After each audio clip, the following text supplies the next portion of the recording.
say, can you see by the dawn's early light was so proudly we hailed at the twilight's last gleaming, whose broad strides and bright stars through the perilous fight. Oh, the ramparts we watched were so gallantly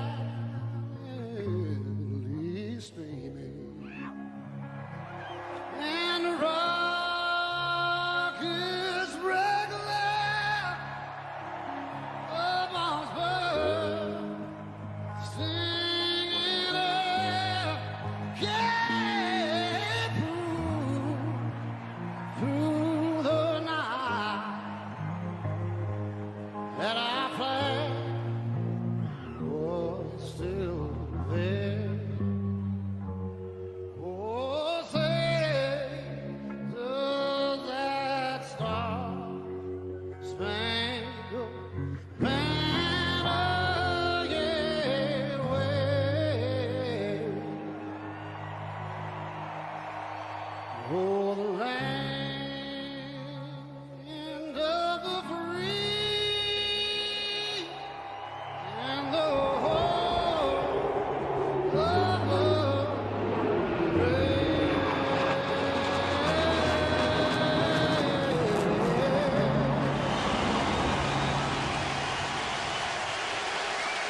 Gentlemen, start your engines.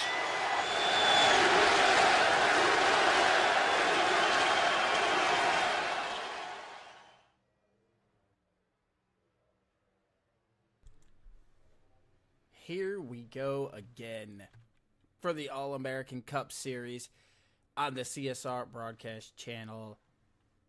Brought to you and powered by Highline Racing Network. We're here at Kansas. You hear some cars on the track. They are just getting a little bit of a warm-up out of the way here. So we'll head to the pre-race show. Get a great shot from the skies here of the Kansas Motor Speedway. And the Gen 4 cars, man, this one, I have a feeling it is going to come down to just who can manage tires. I got out there, I ran about 20 laps of practice out here with these guys, and these cars are an absolute handful. Getting pretty loose through the corners, and especially in the trial. But if you want to get down here right there on this flat part of the banking, as you see these guys getting around right there, you better be ready to be loose. You better have a lot of throttle control and steering input going into that car, because it is going to definitely get a little crazy here. Get an updated look at your point standings. Stephen Miles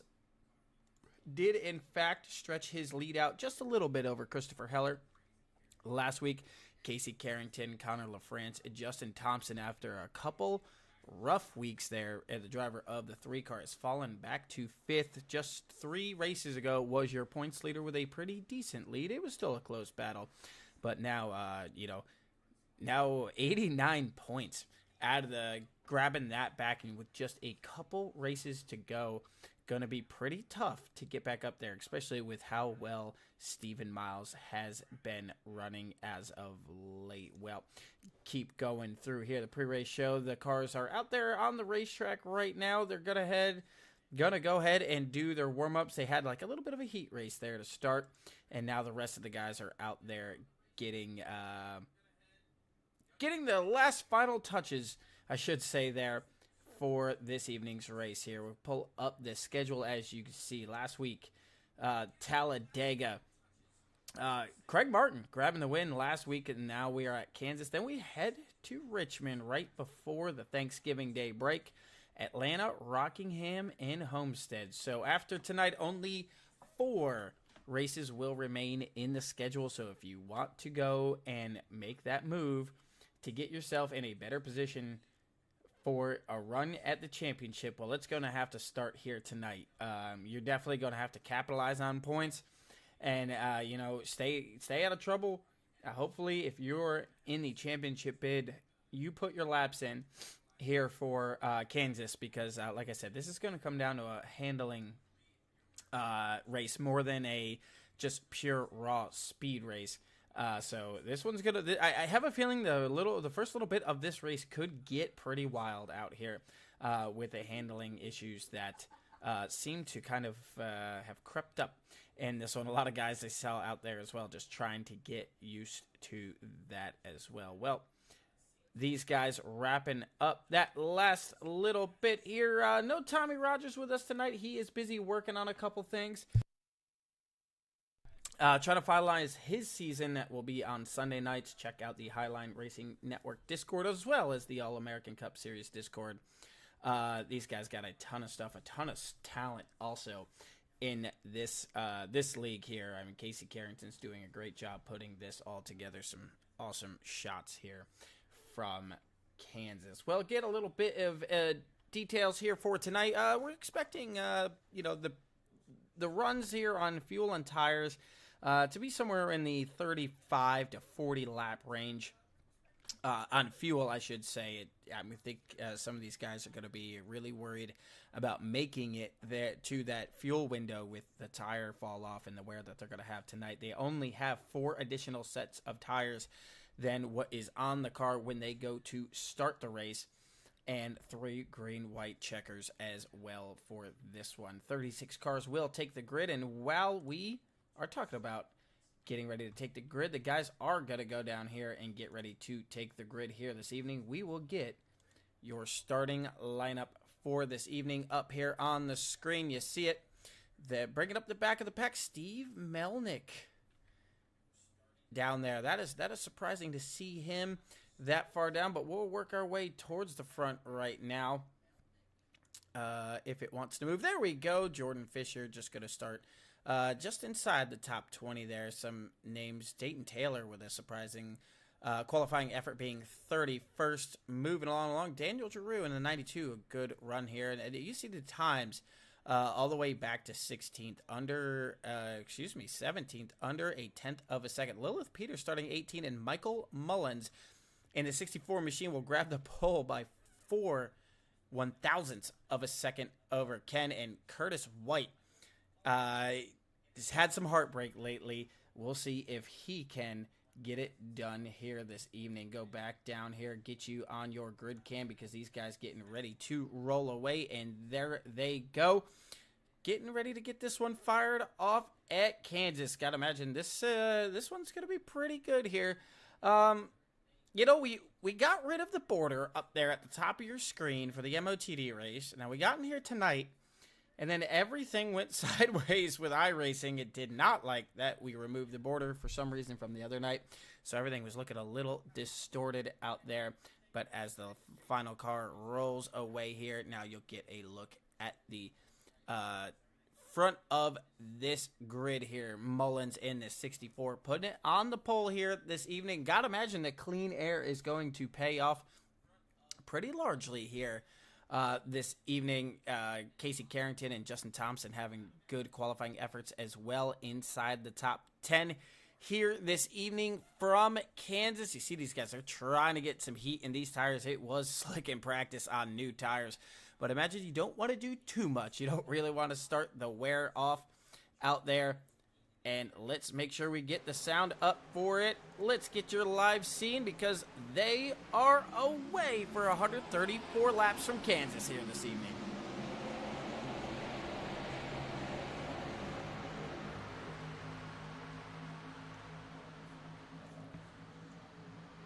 Patty Heller in the comment sections up there on YouTube. I see you down there rooting for the 25-11 team. Heller Jr. in here in the 16. Pulled off a win a couple weekends ago there at Dover. So, she's staying strong out here supporting. You see the field coming off forward, but they are all going to chase Mullins right now. Leads lap 1 around here this evening. So let's go ahead and bring up your full grid here to keep track of your favorite drivers. Only 36 took the grid here this evening, so Mullins starting to kind of pull away here a little bit, going down the back straightaway. That clean air really going to help these guys. There was a lot of guys, you know, searching around the racetrack for some grip, trying to stay out of the wake of the car in front of them. So I gotta imagine you're gonna see a lot of guys kind of all over the place in this one, especially as the tires start to wear. These guys are gonna want to you know, find the line that conserves these tires as much as possible, especially that right rear. You see Curtis White hanging tough right on the back of the 09 of Ken Robnett there. So Curtis not getting to the lead to start the race and lead the first, I don't know, 90 laps of the race, and then have his heart broken at the end.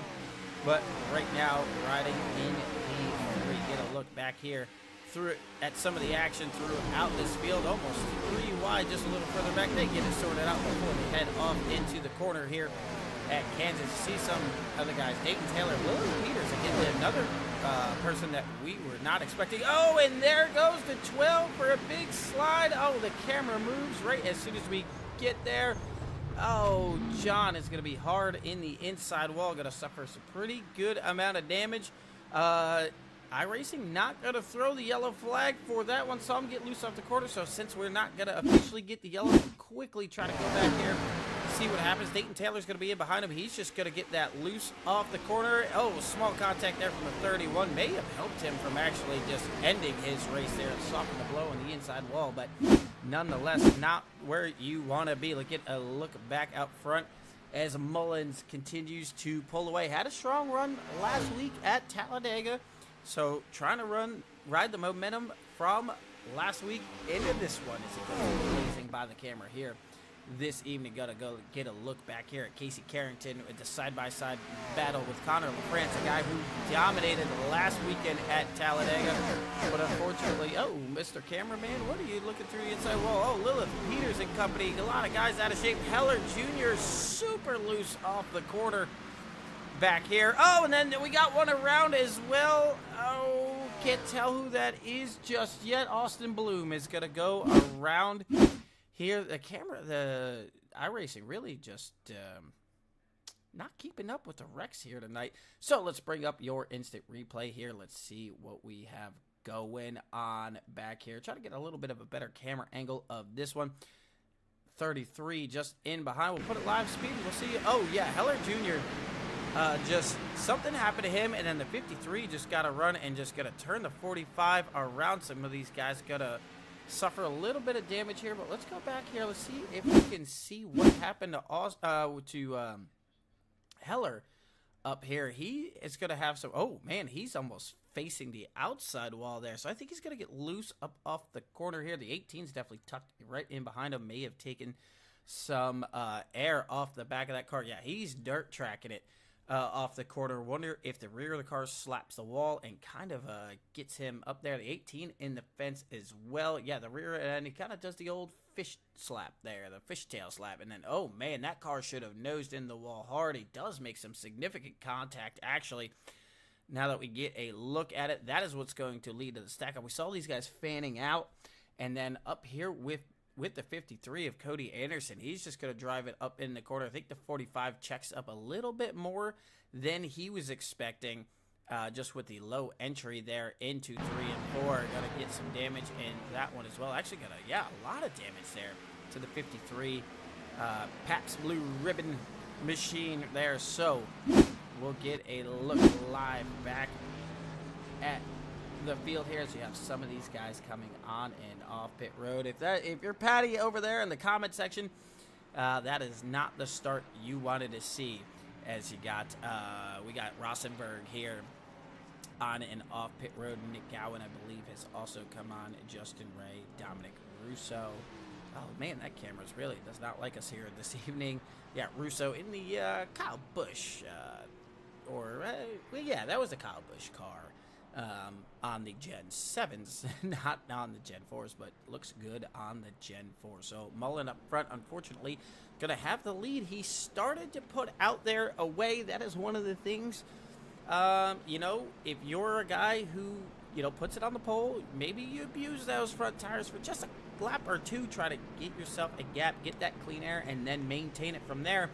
If that's the case, well, it all goes for nothing, as the field is going to be right back on his heels here, getting ready to go back green. So our first caution of the evening, pretty early in this one.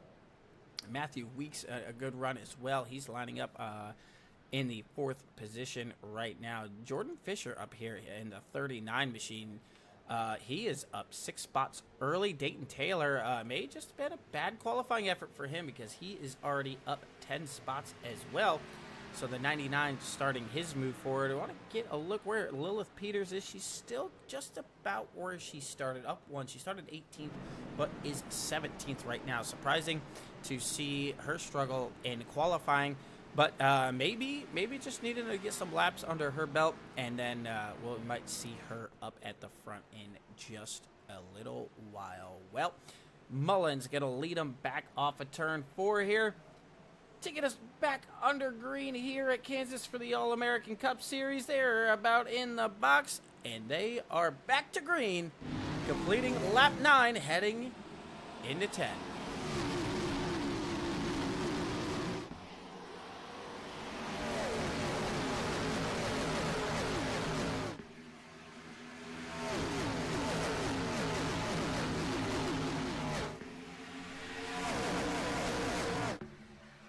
Mullins has the lead, but Ken wants it. He's going to drive that car to the bottom of the racetrack. Can he get it to stick? Mullins is going to give him a little bit of room, but can he get the run to cross him back over down the straightaway? But I don't think so. Not right now. Ken to the lead in the 09. And that's one of the things I was talking about. Mullins was starting to pull away. Now the whole field on the back bumper of his car, and Ken goes up there and grabs it right off the start. Now Mullins under attack from Weeks here. So this restart, not what they wanted. If you are a part of the 64 team or 64 fan club, you know, when you started getting out 9/10 of a second, and a little loose off the corner as well.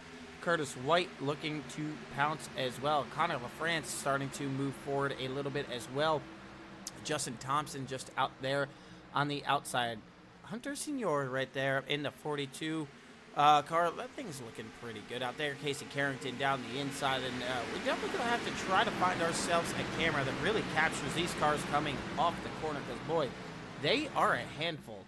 I thought I heard some contact back here a little further. Not seeing anything right now, so everyone looks like no worse for wear here. Go back up front, and now, yeah, that clean air. Now Ken starting to gap Mullins here a little bit. Mullins still got a lot of activity on that back bumper of that car. Not really going to be able to get away, but now Ken starting to move away here just a little bit as Thompson and LaFrance continue their march to the front. Thompson, one of the few cars I'm seeing just use the high side of the racetrack right now. Now we got one around Garrett Johnson. Garrett Johnson has gone around in that machine, so let's go ahead and bring up a CSR instant replay. Get a look to see what happens here with the driver of the 15. Well, he's going to get some help. Oh, and the 31 just, oh man, nowhere to go. So if you are Mr. Johnson, you are not going to be very happy with that one. Get another look at it here as they head off into 3 and 4, looking like that is going to be the 25. Drives are down in there. I think the 15's expecting him to want the bottom of the racetrack. Maybe the 25 just slides up more, and then, oh man, the 31. You got to feel bad for him. He's got damage from 2 wrecks in a row. Gowan going to suffer the consequences of that one. Looking like the the right front, yeah, pretty tore up on that car, so definitely going to have some repairs to be fixed on that car. I'm seeing Michael Mullins maybe down pit road already here. Oh, no, something. Oh, no. Okay, maybe the field just had to stop on the racetrack. I'm seeing my running orders kind of all over the place right now. Yeah, they just had to stop and wait on the pace car. I was getting notifications that the entire The entire lead pack got caught up in a wreck, and that is not what you would be hoping for out there with those guys. Like, I mean, literally almost the entire top 5.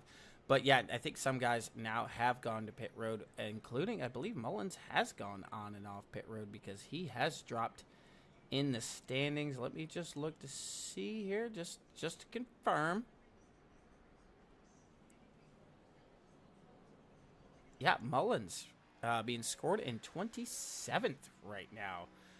So something that driver did not like with that car, and an early pit stop. So maybe throwing him a little bit off here. Just want to try to get a word with him and just want to see how it's looking. Okay, so yeah, we still have at least 1 lap until green. We'll go down here. We'll try to find Mullins real quick. I don't have my sidekick in here to help me out with this. So Mullins down here in RPM. Let's see if we can get him up in the broadcast booth for just a second. Mullins, it's Craig up in the booth. Seeing you back on pit road after being in the lead. You lost the lead. Now a couple trips to pit road. What's going on with the 64 car? It's I don't know why Ken decided he wanted to stop in turn 3. I stalled it and it wouldn't crank. I was cycling ignition in neutral. I couldn't get it to start. Oh, so boy. I took an ELL to get out of the way, but I don't know why we decided to stop in the middle of turn 3. I know we were waiting on the pace car, but we didn't have to stop the entire field like that. Yeah. So I was gonna say we got notifications that everyone's wrecked, so it means you had to stop. But so the car just wouldn't kick back over. So I mean, you have a strong car. It's happened early. Now, how do you focus on getting back up there? So a long race to go, but the way these cars are handling tonight, is that something you're worried about getting back through the field? no, I've had to take a wager on tire strategy now. It's we'll see what happens. All right. Well, I gotta go. We're about to go green. Yep. I'll let you get back there. Good luck, buddy. Yep. Thank you. I appreciate these guys. I really do, letting us get a word in with them. And, you know, the things we don't see, we are back to green. Now LaFrance is going to get hit here on the restart. They are going to stack them up down here. So the caution immediately, they're still going around. The 97 and the 45, the 18, and the 38's going to get some damage here. So chaos on the restart. Oh, boy. Well, it all happened so fast, we didn't even get to change our screen just yet. So, wow. All right, lot to break down. I know I saw LaFrance get hit there on that one. Let's see here. Yeah, LaFrance is already sideways. He got the rear of that car jacked up. And this is something we were talking about at Talladega, with how the nose of these cars are much lower and they slide right under the bumper of the car in front of you. That is why in these Gen 4 cars, the nose is much taller at super speedways here to avoid this from happening. So looking like the 39, who is a rookie. So it says, try to get you a better camera angle. Of course, they're all at the inside. There we go. So yeah, LaFrance, the 39, just gonna get a little antsy on the start. Then he checks up the 80 and the 06, just late to the brakes. Nothing really. They're not expecting it. Oh man, the 7 damn near almost flips the 6. And then as these 3 cars start to stack up here, try to go back. We'll give you a little bit of a rewind here because I know one of the vehicles involved was the 97 machine. So if you are if you are Mullins there, that may have helped your cause because he was a little bit behind the 8 ball there. But now the 97, so this is so everything's happening down low. Lilith is going to turn up to the right. I think she was worried about the 7 potentially coming back up the hill. And then the 21's just going to lightly tap the 97. The 45 is already starting to make contact there with the 18. Then they recollect each other down there. Rosenberg trying to get on the brakes. I think he's going to manage to get checked up in time. Going to come up here and just tap the 38 and the 51. Small bit of contact, and that's it. So let's bring it kind of tenfold here. Let's see if we can just we'll get you a better camera angle from somewhere here. There we go. So this you'll see it up there with that 5 car starting to go around, and just then chaos from there. I mean, I thought they were through it for the most part, but there's just still the delay with some guys getting back to the throttle. And then, yeah, I mean, the tale tells its own story right there sometimes. So see if we can get more looks, some better camera angles from all around here. There we go. This should be a good one. Here, this is what's going to bring out your third caution. They're just going to stack them up just a little bit. And then some guys are going to follow suit.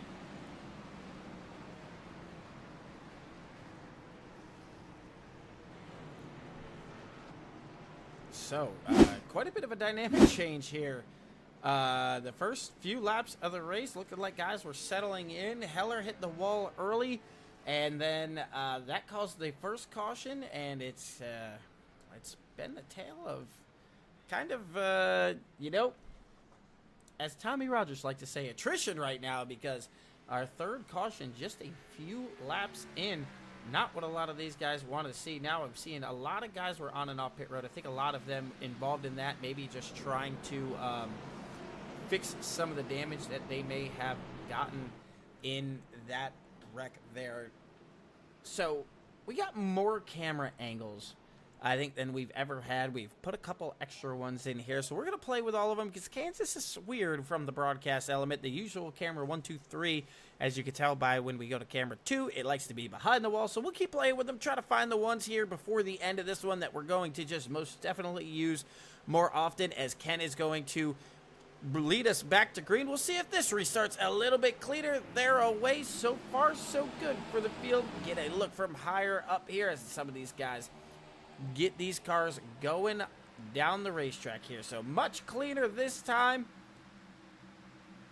Oh, what a great, Thomas Stokes, great Mike and Ike car. That thing looks spectacular. Switched it up from the bright green out there. Now Lilith Peters still hanging around in the top 15. So got a good job avoiding everything right now, but just definitely going to try to want to find her way forward. But the guy who continues to impress, Dayton Taylor, up 21 spots right now, has cracked the top 10.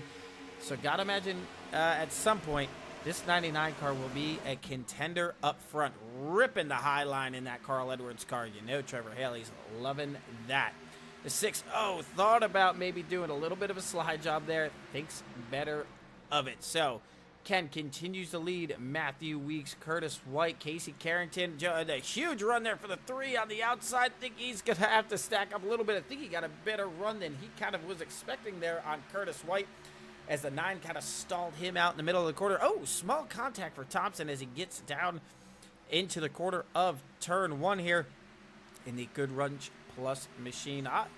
Oddly enough, Curtis White, we should say, is dropping back. It's usually what we don't see in the early stages of these races, but still in P5 right now. Daniel Giroux qualified himself in the 10th position, has now got his way one spot outside of the top 5 right now. So a good run there for Giroux there in the Big Lots machine. Hunter Sr.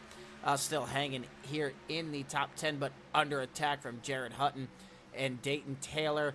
And Chris Worrell right here going to slide up the racetrack. The 6 is a little loose there. Going to leave a little bit of a gap for Hutton. Let's see if Hutton wants to commit to it. No, he thinks better of it. Does not want to really dive that car off into the corner. And you got Kyle Ether there in that beautiful Budweiser machine there. And riding in P11 right now. The one guy I'm trying to see if he's here this evening.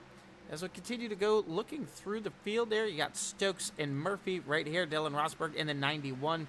Michael Mullins already starting his march back through the front here in P18 right now. Dominic Russo there in the 47. LaFrance as well, trying to make his way back to the front, as well as Dominic Russo. Excuse me, as Jacob Alicia here. I believe the 80, he might be trapped one lap down right now, so we know he was trying to get his way back up there, but Connor LaFrance is trying to work his way back to the front, now scored 19th. Craig Martin's last week's winner up there in the 22 machine. Just got that thing wound up on the top right now. I think he's just biding his time right now. He sees kind of what's going on the racetrack, trying to do his best just to keep that car pointed the right direction as we get a look back up towards the top of this pack here. Curtis White and Justin Thompson really just getting after it after each other right now. Almost 3 wide here in the back of the pack. Right there, Mullins. Oh, man, almost runs over the back of the 02. Going to have to check up heavily. They're going to let the 21 get to the outside of him here. 21, again, another one of those guys making the high side of the racetrack work right now. Mullins just so strong. Powers it up off the corner right now. But like he said, he's now going to have to be on a different pit strategy than everyone else. Especially with the tires, so it's gonna be interesting to see how he can manage that as this one continues on. Just trying to get caught up in what's going on in the world of racing here on the All-American Cup Series here. Just looking through the Discord to see if there's any more storylines that we might be able to get to you guys here. Dayton Taylor up there on that high side is kind of he's just outside the top 10 now. I thought he was by Lilith Peters already. Oh, now the 99 scraping the outside wall up there, trying to get that run 3 wide with Mullins on the bottom. Oh boy, quickly get that sorted out because that could have been bad. Now Mullins really gonna have to hold that car down there at the bottom of the racetrack, enter ring turns 3 and 4 so low you can see the hands. The rear of the car just wiggling around a little bit. That thing is loose, but Mullins now 1 spot outside of the top 10. But right now, everyone's still chasing Ken here in the 09 machine has opened the lead up to almost 0.8 of a second. We'll get a look on in a ride on board with your leader as he turns some laps here at Kansas.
So you see just how smooth it looks for the leader of the race right now. Hands fairly calm as Casey Carrington has moved himself into second right now. Actually starting to run down Ken here just a little bit for Carrington. But I got to imagine if you're some of these guys trapped in the back of this pack here, stuck in traffic as the field's kind of starting to spread out right here. But I imagine if we go on board with the driver of the 21, hands maybe not as comfortable. See the wheel that's starting to go to the right. Oh, big to the right there as the car's a little loose. You see the cars like the 02 right there. It's just the rear end is just stepping out on these cars. It absolutely got these guys on edge right now. They are trying to push their cars the best that they can at the current moment. We'll get a look back up here at Carrington because he continues to kind of hold pace right now. But Matthew Weeks as well getting to the back bumper. So let's go ahead and bring up the leaders' lap times here.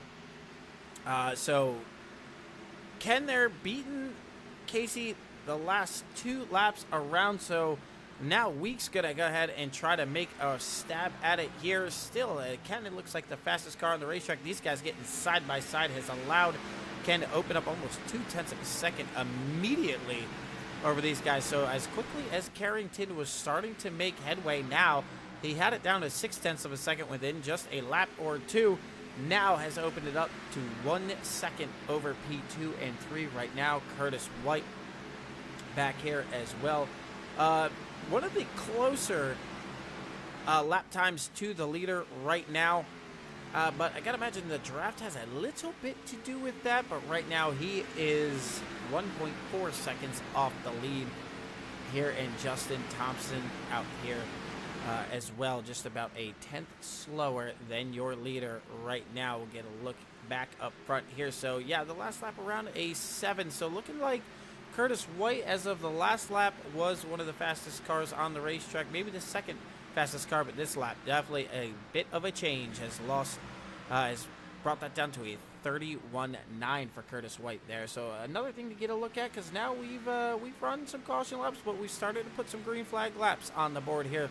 So the leaders up front, lap 36 for all of them. Mullins has got 15 laps fresher tires, so hopefully he is pacing himself well right now, because for most of the lead pack, we are probably 3 to 5 laps away from green flag pit stop. So while it may hurt Mullins, maybe later in the race, might have to maybe stay out here on this set of tires a little bit longer than he would like.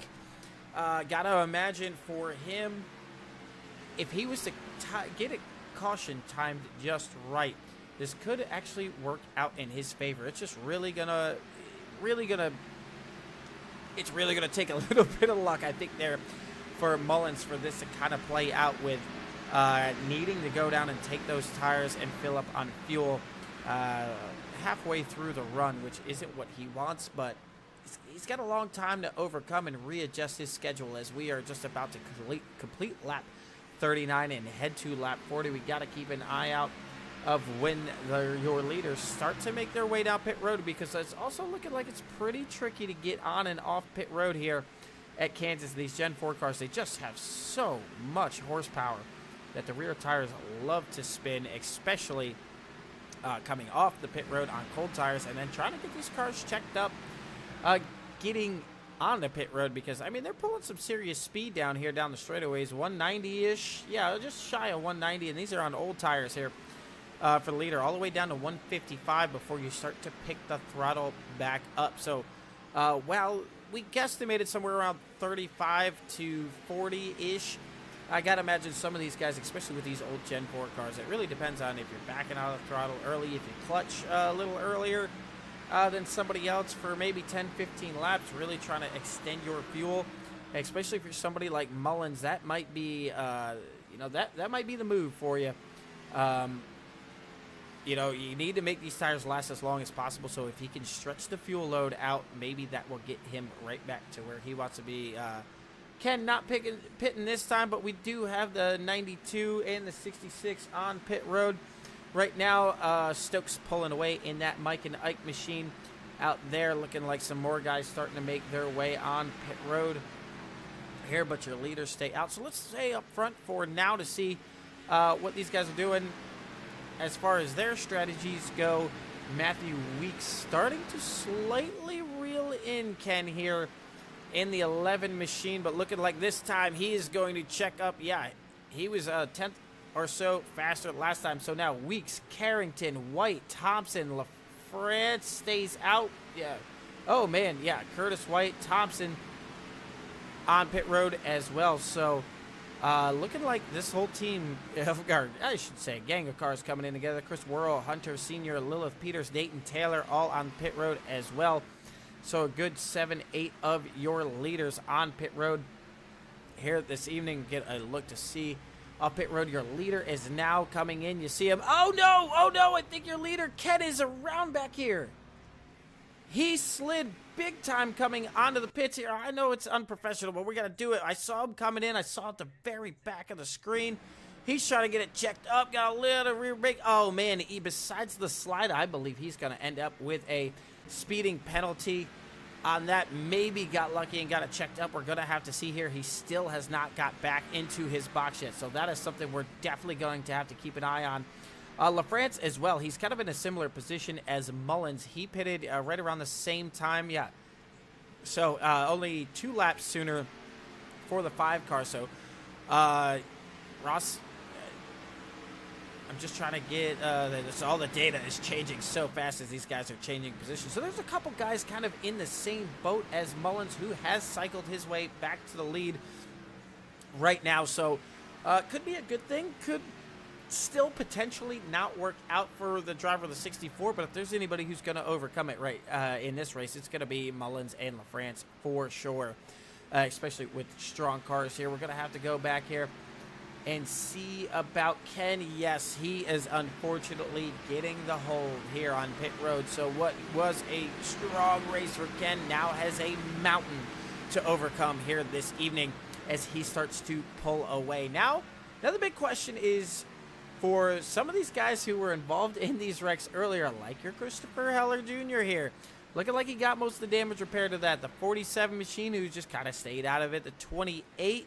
I think, has been clean for the most part. 25, that Rita's machine was involved in something. Rosenberg was uninvolved in some things. But right now, if a caution was to come out, this would be exactly what Mullins, what the doctor ordered, because half of these guys would be trapped a lap down. Most of them would have to come out here and take a waiver on, but I gotta imagine if you're Mullins, you want at least 10 or so more laps to tick off before you potentially see that yellow flag and get yourself back on the pit cycle. Trap a lot of your competition that you are racing one lap down would be exactly what the doctor ordered here for Christopher Mullins. Let's get a look around the rest of this field here.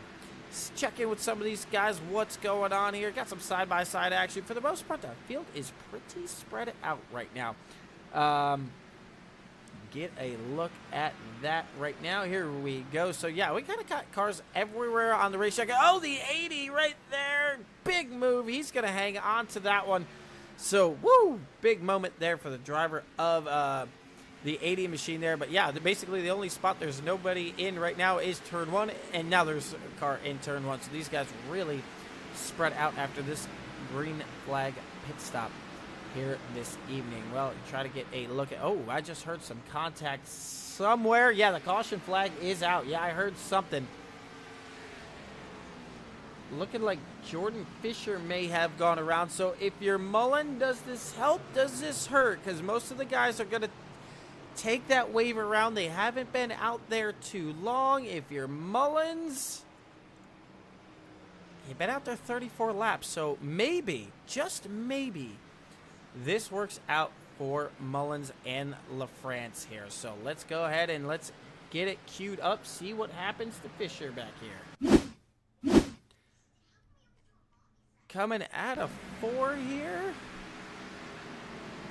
Oh. Well then. I'll let you guys be the judge. What do you see on this one? I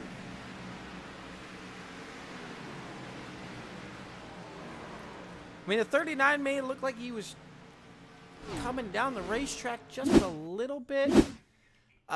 Maybe the 17 not really expecting of James Silvers there for him to kind of make that move down. 17 definitely had a run, but let's go on board with the driver of the 17. Let's get a look here. Yeah, so the 39 definitely moved down there. And goes off the right front nose of the 17. The 17, no worse for wear, but that probably will end the night for the driver of the 39 machine. Getting some more guys. Yeah, I think somebody just blew up on pit road. I believe that is going to be the 39 machine officially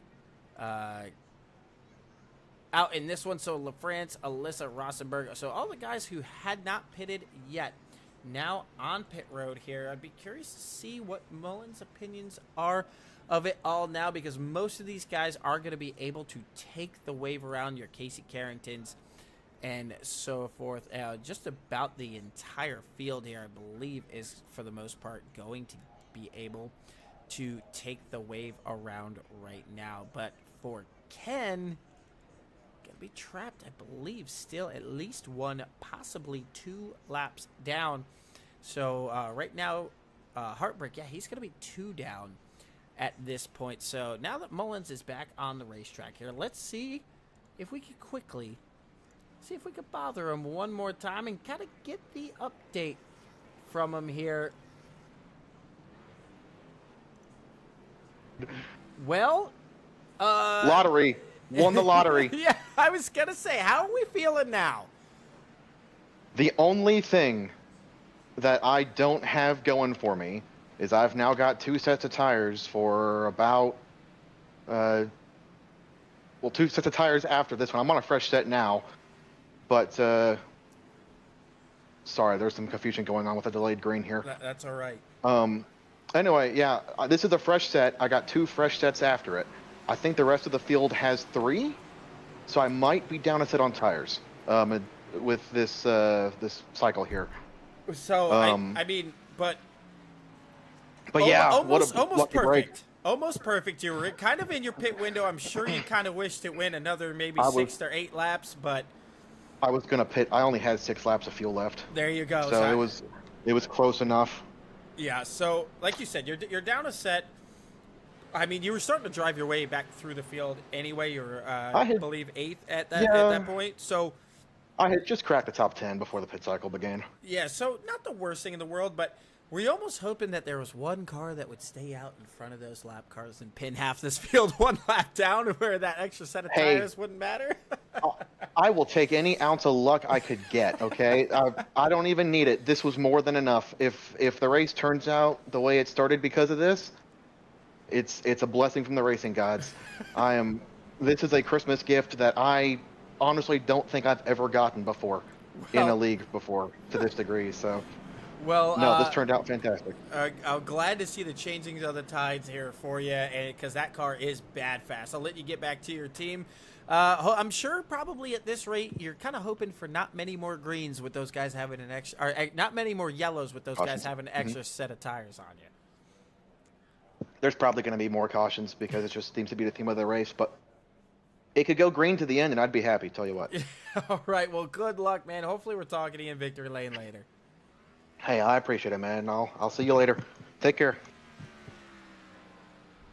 Well, absolutely, yeah. Like you heard the disappointment the first time we had a word with him, and like I said, a caution would change that whole thing for Mullins, and maybe for once instead of a broadcaster's jinx, Tommy, if you're listening, maybe I brought some good luck to somebody for one time. Is usually what I'm talking about them. It usually doesn't go well for them for some reason. I put a bad jinx on everyone, but. Right now, it works out for Mullins. Ken, unfortunately, it does not pay off for being trapped now 2 laps down. Mullins going to get back to the restart zone, and we are once again away for the All-American Cup Series. Just a little shy of halfway, but so far, so good. I think that's about as good as it could have gotten for Mullins with the car stalling out, having to take an EOL and not, fall out. Oh, Connor LaFrance, a huge run at it. Too, but having to check up, getting a little loose off the corner. But yeah, for Mullins, I don't know if that could have really, with the unfortunate situation that happened earlier, I don't know if that could have played out any better for him on the racetrack the way it all went. Especially because now, the guys who were up front, Ken's now 2 laps down, and the guys that were running P2 are now mired back in traffic. They got all kinds of activity around them. Some of the guys who maybe haven't been the fastest cars in the race as a little bit of a buffer as well. So, like guys like Carrington right now, who's P2 riding in 8th. You got Curtis White battling back up to 6th. Then it's back to 11th for Thompson and company. So, Giroux back in 14th, just mired back in some traffic. Dayton Taylor back to 16th now. So, besides clean air and some good luck, these circumstances are kind of really paying off for Mullins right now as you get a look back here. Look at this. Coming off of turn 2, these boys just absolutely getting after it.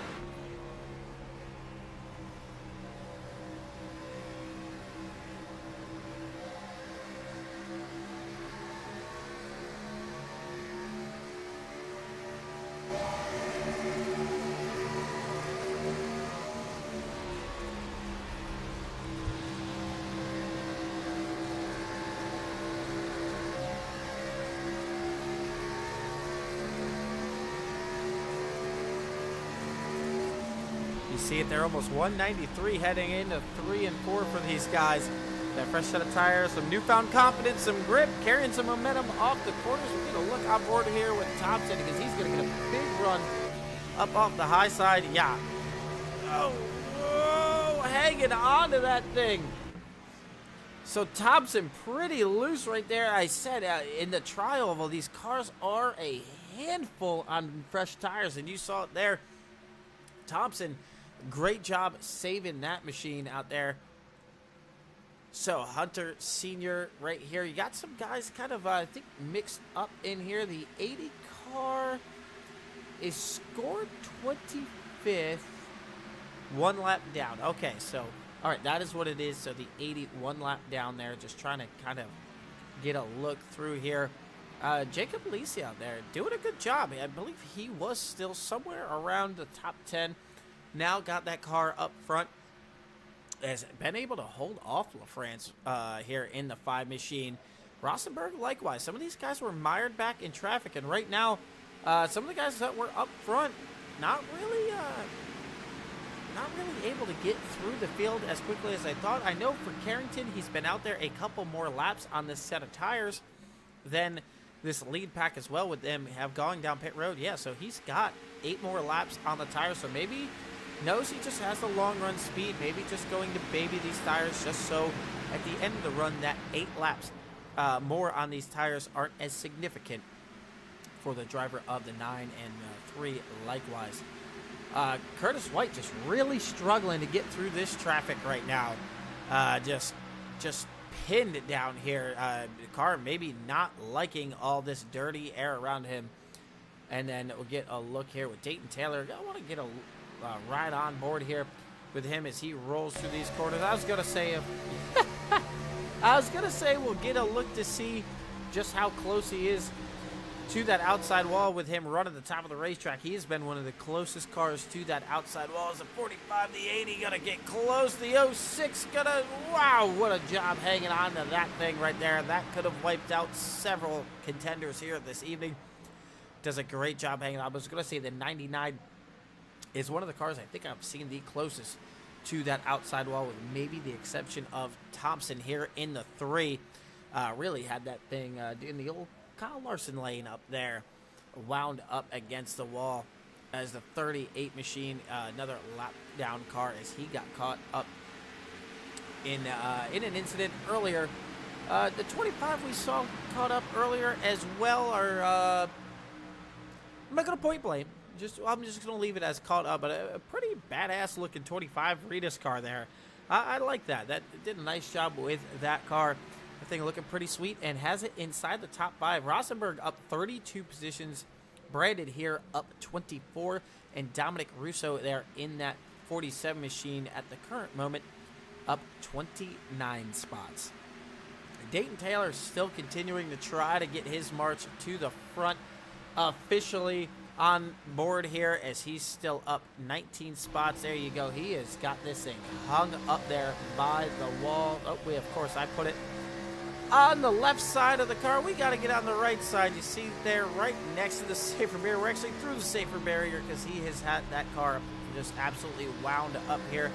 Played a little safer this time through 3 and 4 for the driver of the 99. But yeah, he's definitely one of the cars I've seen the closest to the outside wall there, as he's really started to make that high side really work for the 99 machine. Well, back up front, Mullins now has been able to gap the field. He has got that thing opened up to a 1.3 second lead. So while things seem to be fairly calm for the most part, let's go ahead and let's crank it up.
Well, boy, we got a dogfight right here between the 63, 99, 28, 8, all right here. These guys putting on a pretty good shot of all the multiple grooves. You can see just about everyone here between the 63, 8, Lilith Peters, the 28 there.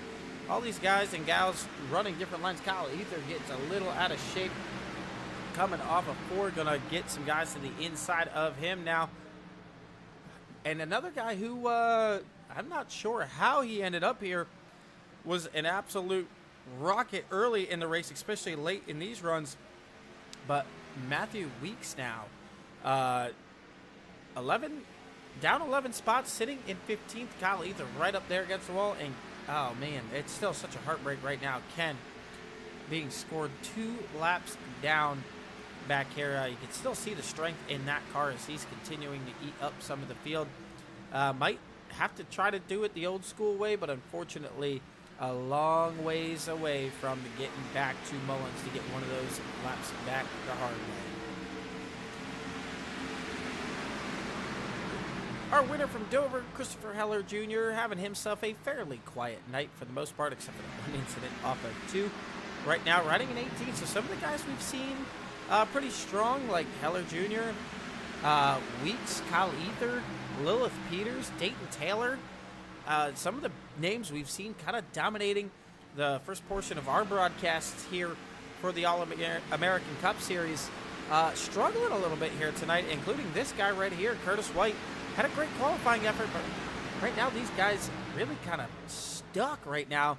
And even guys like Casey Carrington, since the restart there with that yellow flag, have not really been able to make up much ground as Mullins just continues to walk away from Alicia, who's done a great job keeping that car in P2. So right now, it's seeming like a lot of guys just struggling to get through the traffic right now. So they're all on back roads right now. Everyone kind of struggling, except for this group right here. They're continuing to put out a good show here with this pack of cars. Ether and the 09 really going to have to lift up the throttle to make sure he does not run over either there. The 53 has got that car back fully repaired, but he unfortunately as well is going to be several laps down in this one likewise. So some guys, their cars look clean now, but 20 or so laps ago, they were not quite looking that way.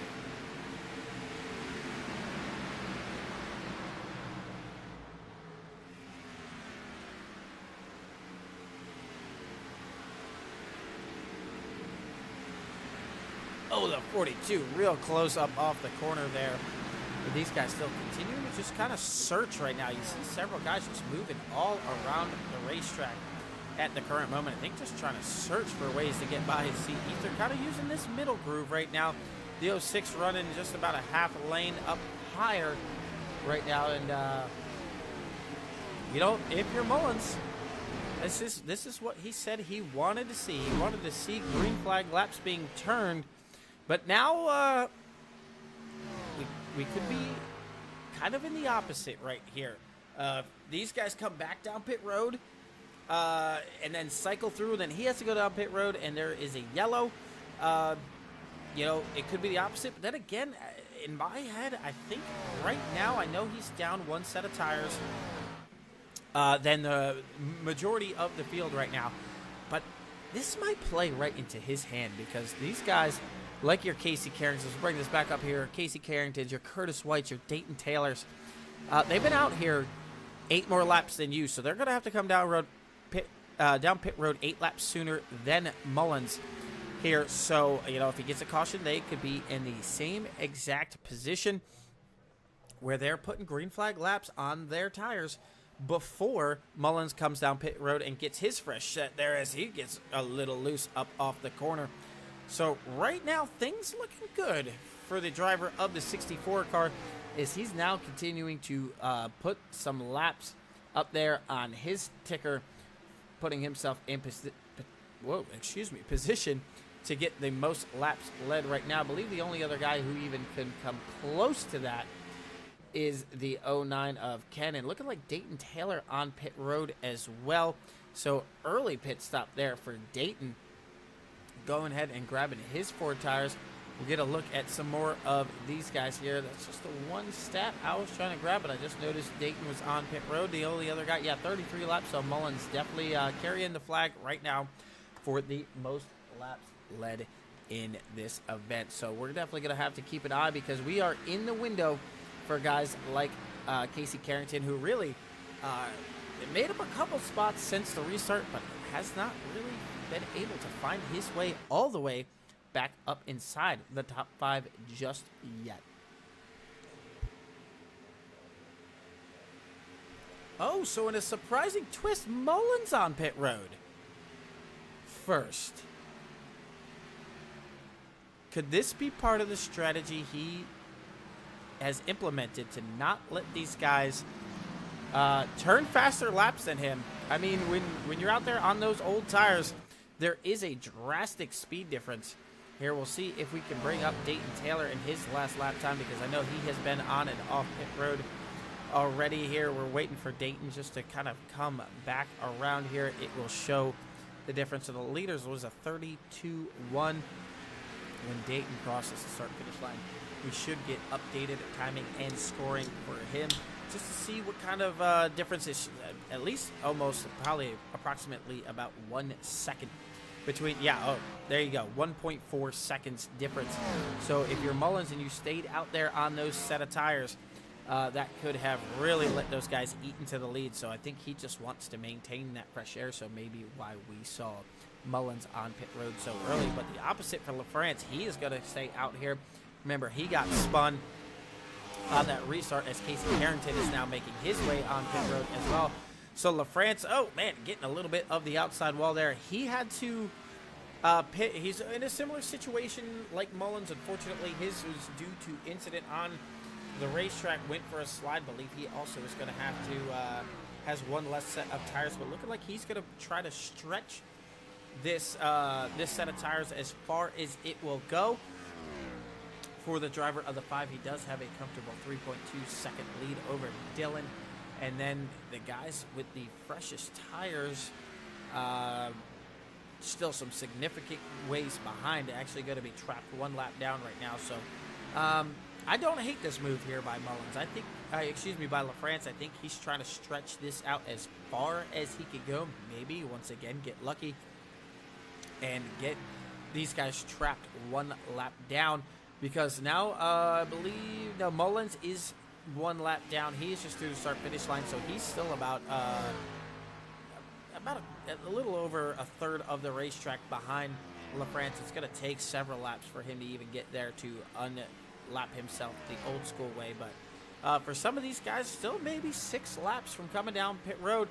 Nope, not for LaFrance. It's this time by for LaFrance, getting that thing checked up just fine. Oh, a little bit of a slide there, but he will be all right. Dylan likewise coming on pit road here. So Brandon Burkowski here in the 25 going to assume the lead for now. Matthew Weeks and Dominic Russo here keeping their cars out on the racetrack, as well as Christopher Heller Jr. and Michael Mark here in the 28 machine, as you see Curtis White now trying to come by. So this is where it gets interesting if you're some of these guys, because there goes Mullins. He is going to go ahead and unlap himself the old school way now. So if the caution does fall, everyone behind Mullins could potentially find themselves trapped 1 lap down, because I doubt you will see Mullins back on pit road, where these guys are not going to be able to take the wave around. So a caution right now would be disastrous for everyone, with probably the exception of Mullins right now, because he is the only car who has pitted and who has successfully unlapped himself right now.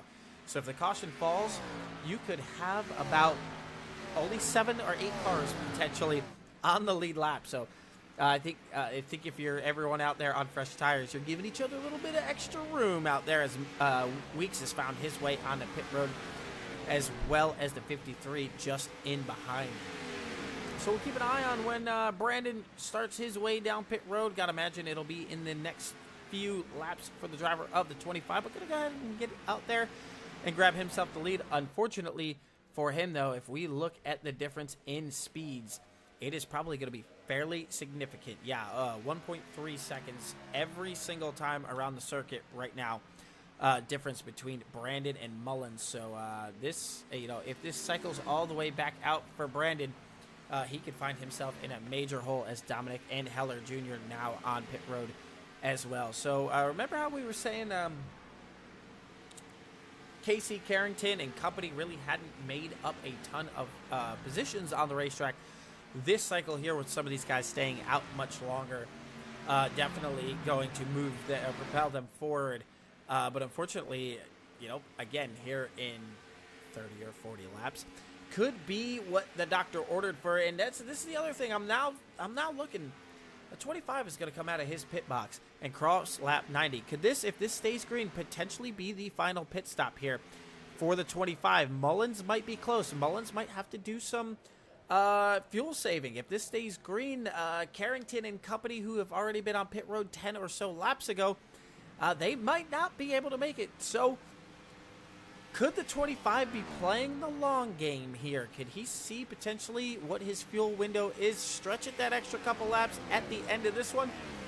Could it potentially be a race-winning move, or could this move put him back in the 20s or 30s here this evening? Michael Mark here continuing to turn laps out here on the racetrack, so maybe he's also seeing the same thing. He is 40 laps into his run right now, so potentially trying to set himself up for one more pit stop. But you see the speed difference here. These guys just eating him up as they just blow by him here. So if they were to get a caution and he makes this pit stop, he will be buried in this pack. Gotta imagine within the next lap or two, we will see the driver of the 28 on pit road. But likewise, the longer he stays out there, the longer he can stretch that last tank of fuel if he's thinking it could potentially be his final pit stop of the night.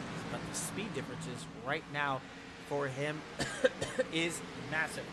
You see it there in your ticker. Mullins just absolutely eating up his lap times out here. As I think you're going to have to see the 28 on pit road this time. He is so far off the pace. It looks like he might be getting it slowed up right now. Yeah, hits that 3 line there. A lot of rear brake. Hopefully he got that car checked up in time. So now Mitchell Mark makes his way on the pit road.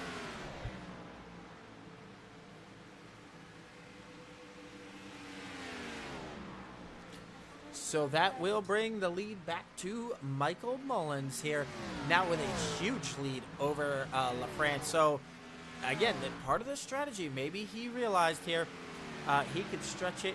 If it stays green, maybe one more pit stop for him. Maybe he has such a huge lead, he begins his fuel-saving journey now. We are on 40 laps to go from Kansas. Michael Mullins leading us around under green.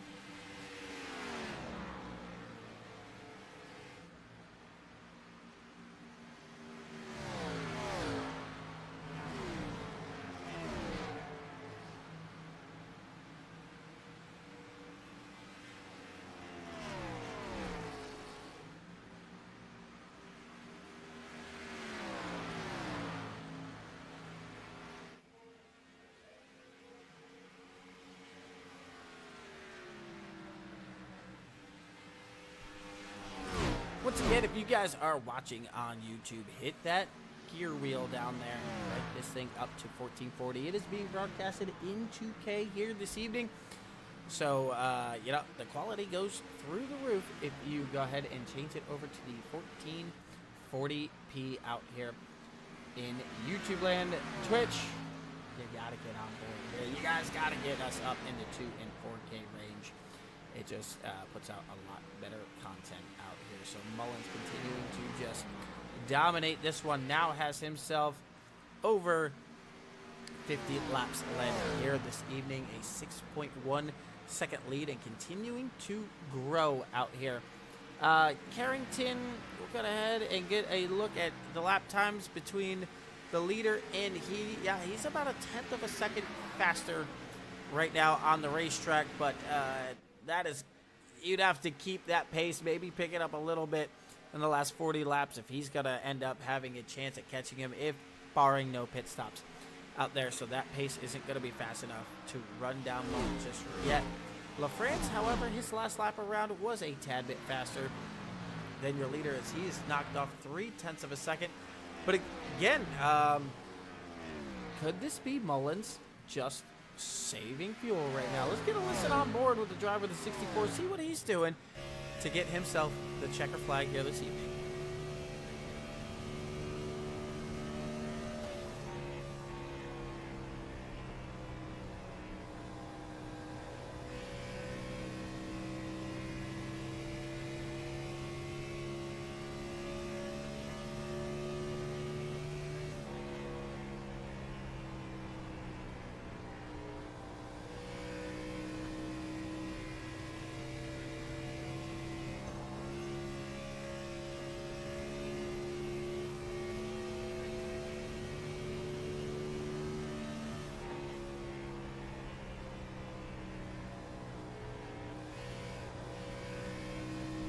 You see just how much wheel input going into the 64, even turning to the right coming off the corner. So that thing still a handful for the driver of the 64. Just really having to wheel these cars around here this evening. Even the leader, with probably not the best handling race car, but still able to make it work right now.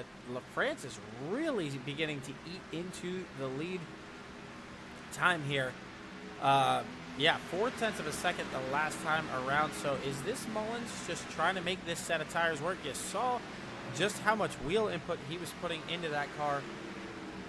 Gotta wonder if maybe the handling going away on the 64 car here. Try to get, so at lap 84, yeah, the 5 went ahead and took 4 tires. Same thing, a little bit faster on pit road for the driver of the 64. Go ahead and go around. I can't imagine anybody went ahead and took 2 tires here in this one. Yeah, everyone about the same.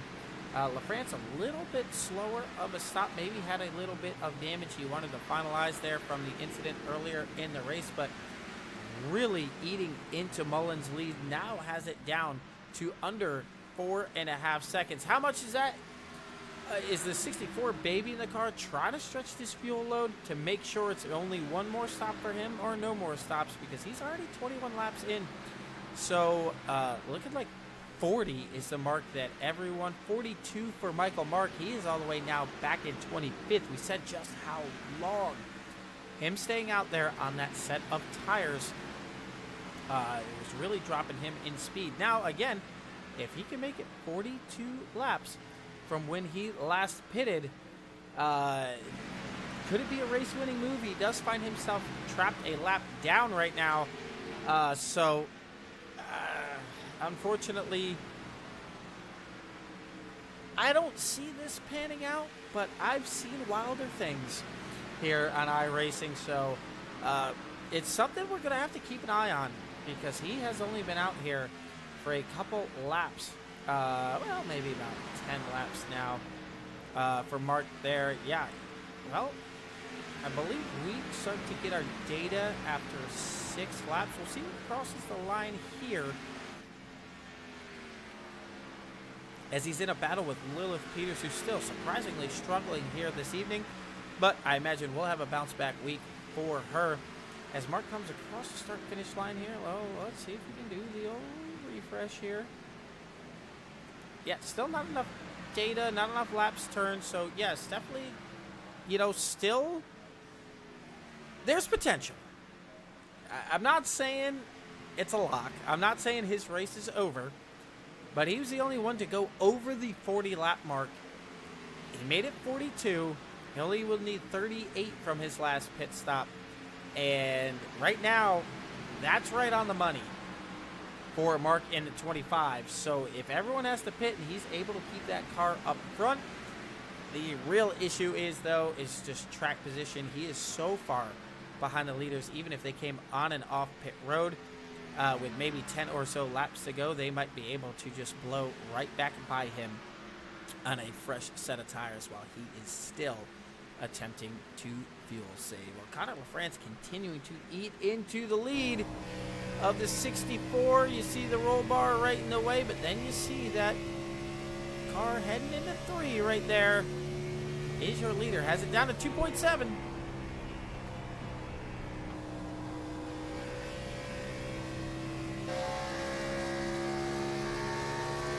Just back there is 5. So some work to still be done. But LaFrance is catching. We'll get a look here at Carrington holding steady P3, the point state that he might need as well. Continuing that points battle, and that is somebody I don't see in the field today. I do not see your points leader in the field. I'm just going to go ahead and check the notes. That Carrington was kind enough to leave us here just to make sure. Aiden Lucas is in the 26 for Lucas Strayer this evening. Yeah, so do we... I'm not 100% sure if they have a drop week here in the All-American Cup Series. Gotta imagine if they do, this will be Miles' drop week as Matthew Weeks is on pit road again already. So with 27 to go, Thomas Stokes is in as well, grabbing that set of tires. Maybe then it's all out. It's full attack for these guys here, but they have gone 1 lap down. Mullins continuing to turn laps. It's starting to even out slightly for the 5 and the 64. However, the 5 still is running your leader down here a little bit every single lap. So leader's last lap was just a little under 1/10 of a second slower than LaFrance. But yeah, like I said, starting to even out a little bit. Maybe Mullins picking up the pace just slightly. Seeing LaFrance get in there again, could have just been a fuel save strategy for the 64. He knew he had a huge lead. Maybe he just needed a couple laps on fuel to be saved in that 64 car before he got back after it. But still, LaFrance cutting into that lead ever so slightly. Oh man, the 66 just disappeared on us there. Oh, the 64. Oh, okay, so he is going to concede the lead. So Mullins on pit road early, doing the short pit again. Does not want to get beat on pit road, so it seems this will be, I believe, his last set of tires. So this is definitely now for Mullins where he's going to want to see this race stay green. A caution flag with anything under 10 laps to go is going to be tough for Mullins here, but does a good job getting it on the pit road. Your pole sitter as on pit road, Justin Thompson, Hunter Sr. as well on pit road. Gotta imagine LaFrance and company could potentially be in soon. He did stay out a couple laps longer last time, but again, the fresh tires right now. If this is your final set, I think LaFrance is in the same boat as Mullins. You don't want to give up that track position again. You saw the difference. I believe it was 3 laps that Mullins pitted before LaFrance, and it opened up over 6 seconds of a lead here. So gotta imagine LaFrance is not gonna want that to happen to him twice unless he plans on stretching this fuel to the end. This is where it's gonna get interesting here now. Really, the pit strategies. They can go 40 laps. There's 22 to go. LaFrance, however, has been out 27, so he's really only got probably another 13 laps realistically on board or so of the 5. So when is he gonna wanna pit? He did make up a ton of track position and time on the leaders. Yeah, now only about 2 laps difference here before he's going to try hard to get it on pit road. Got to get that thing checked up. Does a good job. Gets a little slide out of it, but he's all right. Now Carrington to the lead here with 20 laps to go for the All-American Cup Series from Kansas.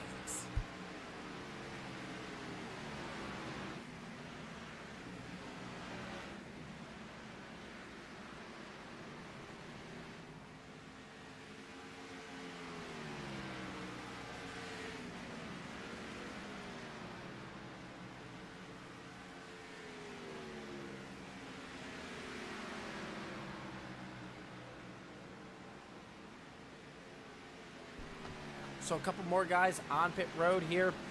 I believe Thompson is back on the racetrack. Yeah, so we're going to have to keep our eyes up here.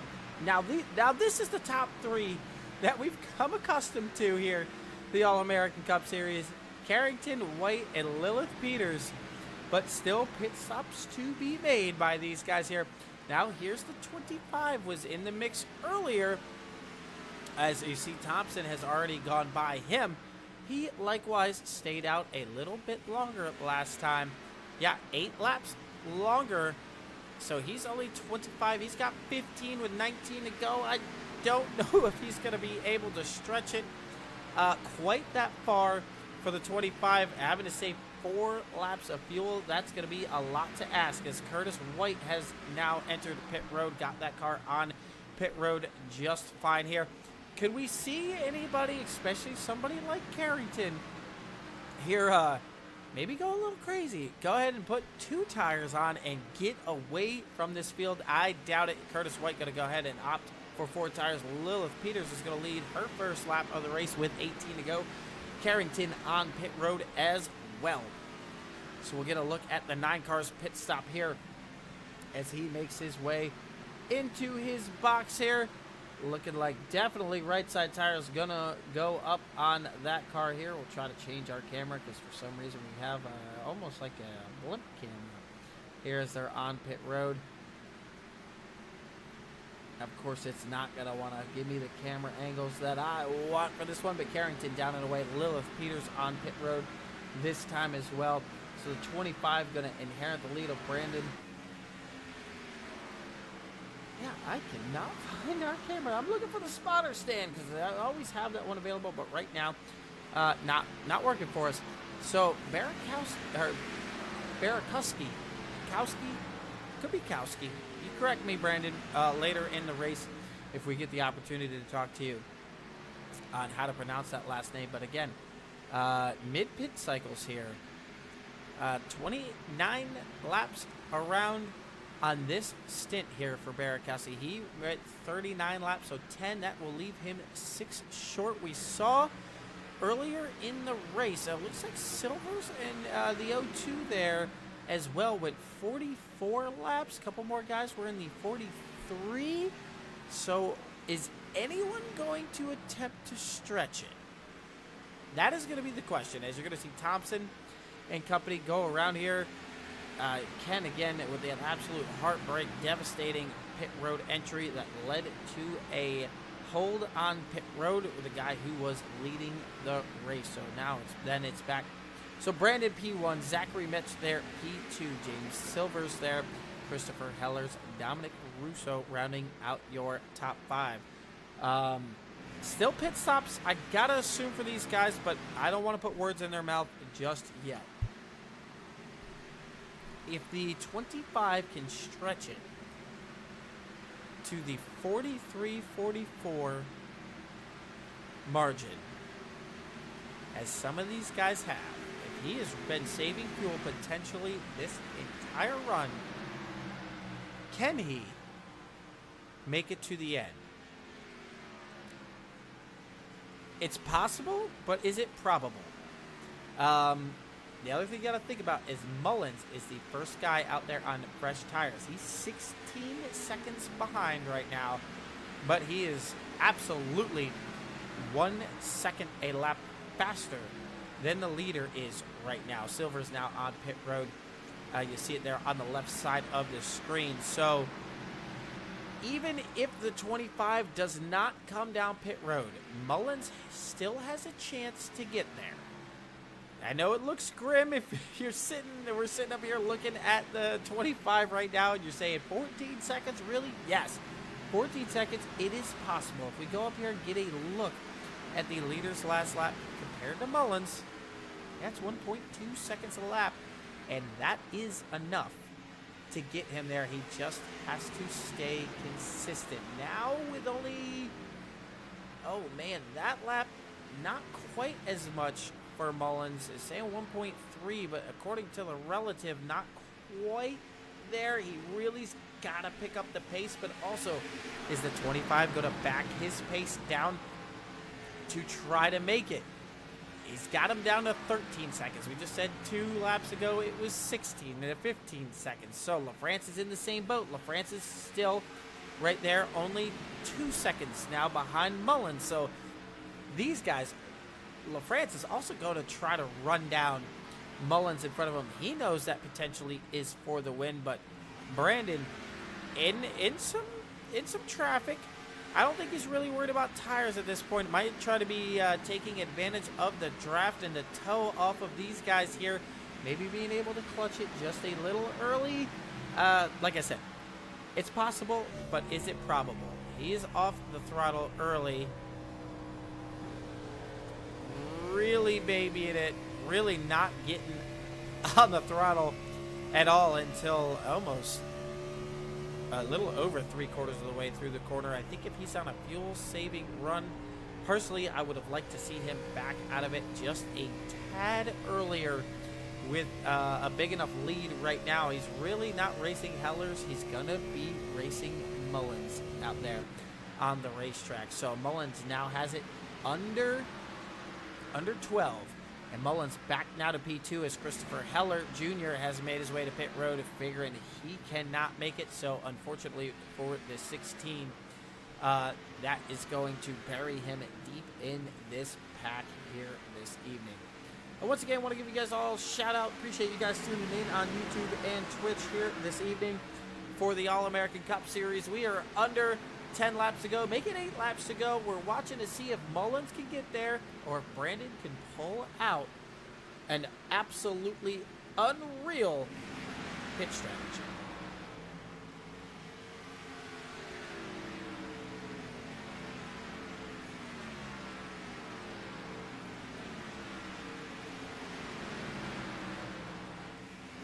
You see it there, the difference in speed right now. Mullins not quite catching now as fast as he was just a couple laps ago. Mullins has not crossed the line yet, so we'll get the 127 data here in just a couple seconds as Mullins crosses the line. There's 0.6 of a second, almost 7, so not catching quite as quickly. So right now, at the pace that Mullins is catching, if the 25 is able to make it, he is not. He has now made his way onto pit road, so the pit strategy not going to pan out here for the driver of the 25. It would have been a just absolute Hail Mary for the 25. Unfortunately here, not going to be able to get it where he wants it in victory lane. Just a splash. So now Mullins has re-inherited the lead, but he is not out of the woods by any stretch of the imagination. 6 laps to go, and LaFrance is now 1 second. So during this run, LaFrance has closed up 1 second. There you see Mullins. He's the car just in front of the O2. He's going to have some toe off these guys, but it's going to take away a little downforce. Can he get a pull from the O2 here to try to get some straightaway speed? He does that time. He got about 1/10, but unfortunately there he's not going to have the downforce quite that he wants getting into the corner. But really good exit for the driver of the 5 as he closes 0.2 down the back straightaway on Mullins. The lead is now down to 0.7 of a second with 5 lap make it coming to 4 laps to go. The 64 really hanging on to that car, sliding off the corner. He has half a second back to LaFrance. The leader's now nose to tail here in 1 and 2. Mullins working traffic. The 18 politely pulls over, lets him go to not get in his way. LaFrance right there. There's Mullins. He is in reaching distance of LaFrance. Now you're going to have to make that car wide if you are Mullins. Try to take away the downforce on that 5 car on those slightly only 3 laps, but with the lack of grip out here tonight, 3 laps could be the difference for LaFrance. LaFrance now using the high side of the racetrack, trying to get a big run down the back straightaway on Mullins here, and he is gonna get it now. LaFrance almost in the same camera frame as your leader Mullins. Now to the back bumper of Mullins is LaFrance.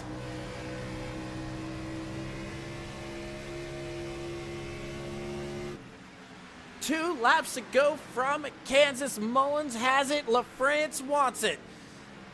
LaFrance to the top of the racetrack. Mullins to the bottom of the racetrack. as they roll through turns 1 and 2 right now. Oh, LaFrance going to make some big contact there with the outside wall. He's going to lose a tenth of a second down the back straightaway. That might be all Mullins needs to pull this one out here this evening. LaFrance continue to try to use the high side of the racetrack. Mullins going to come down to 1 lap to go. He has started this race on the pole.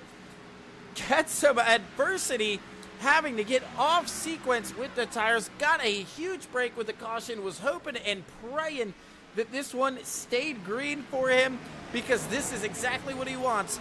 Right there. Now LaFrance starting to fade just a little bit. One more smooth corner for the driver of the 64, and he will bring home the checker. Mullins rolls through 3 and 4. LaFrance knows he can't get there. Michael Mullins is going to win here at Kansas this evening.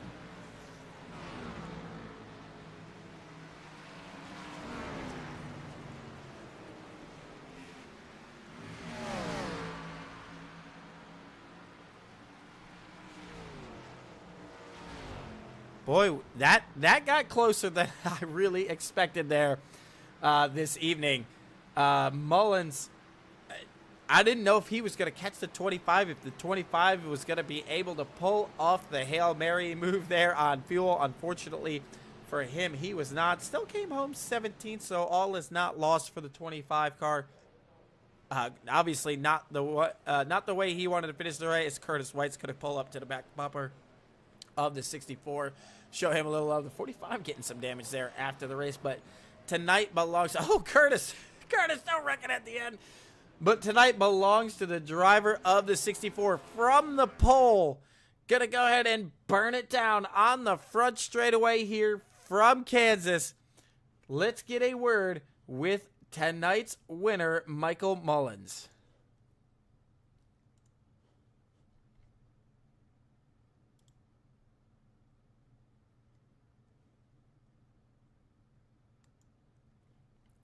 Mike, it's Craig back in the booth. You got a copy?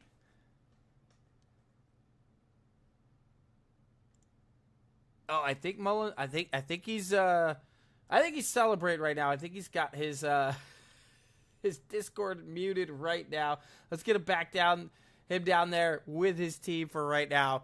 He is, I'm sure, ecstatic from the first interview with him until right now. It was a drastic change for Michael Mullins, but the green flag stayed out for him, and he was able to score tonight's victory. Exactly what the doctor ordered to bring that 64 car back to victory lane here at Kansas. So let's go ahead and get your final results for this evening. Michael Mullins pulls it off for RPM Racing. Connor LaFrance almost got there.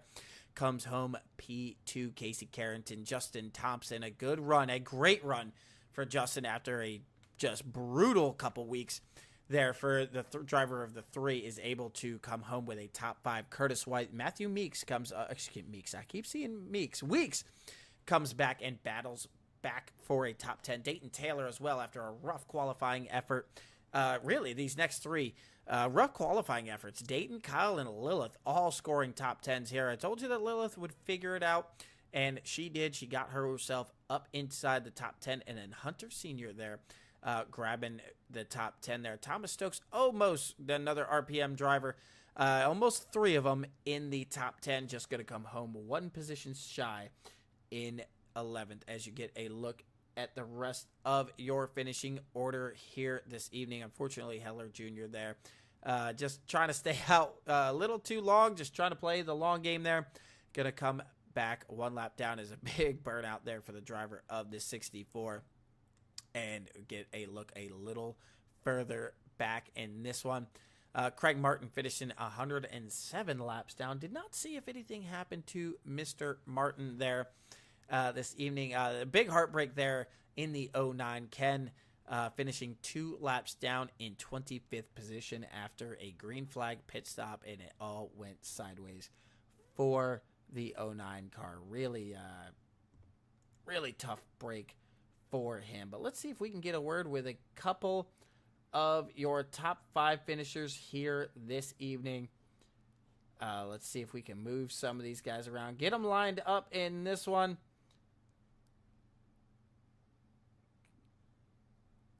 There we go. We're just moving some around. Give us 1 second. Well, let's bring in. We'll try one more time to see if we can get tonight's race winner in here. Let's go ahead and move him back up in here. Mullins, Oh.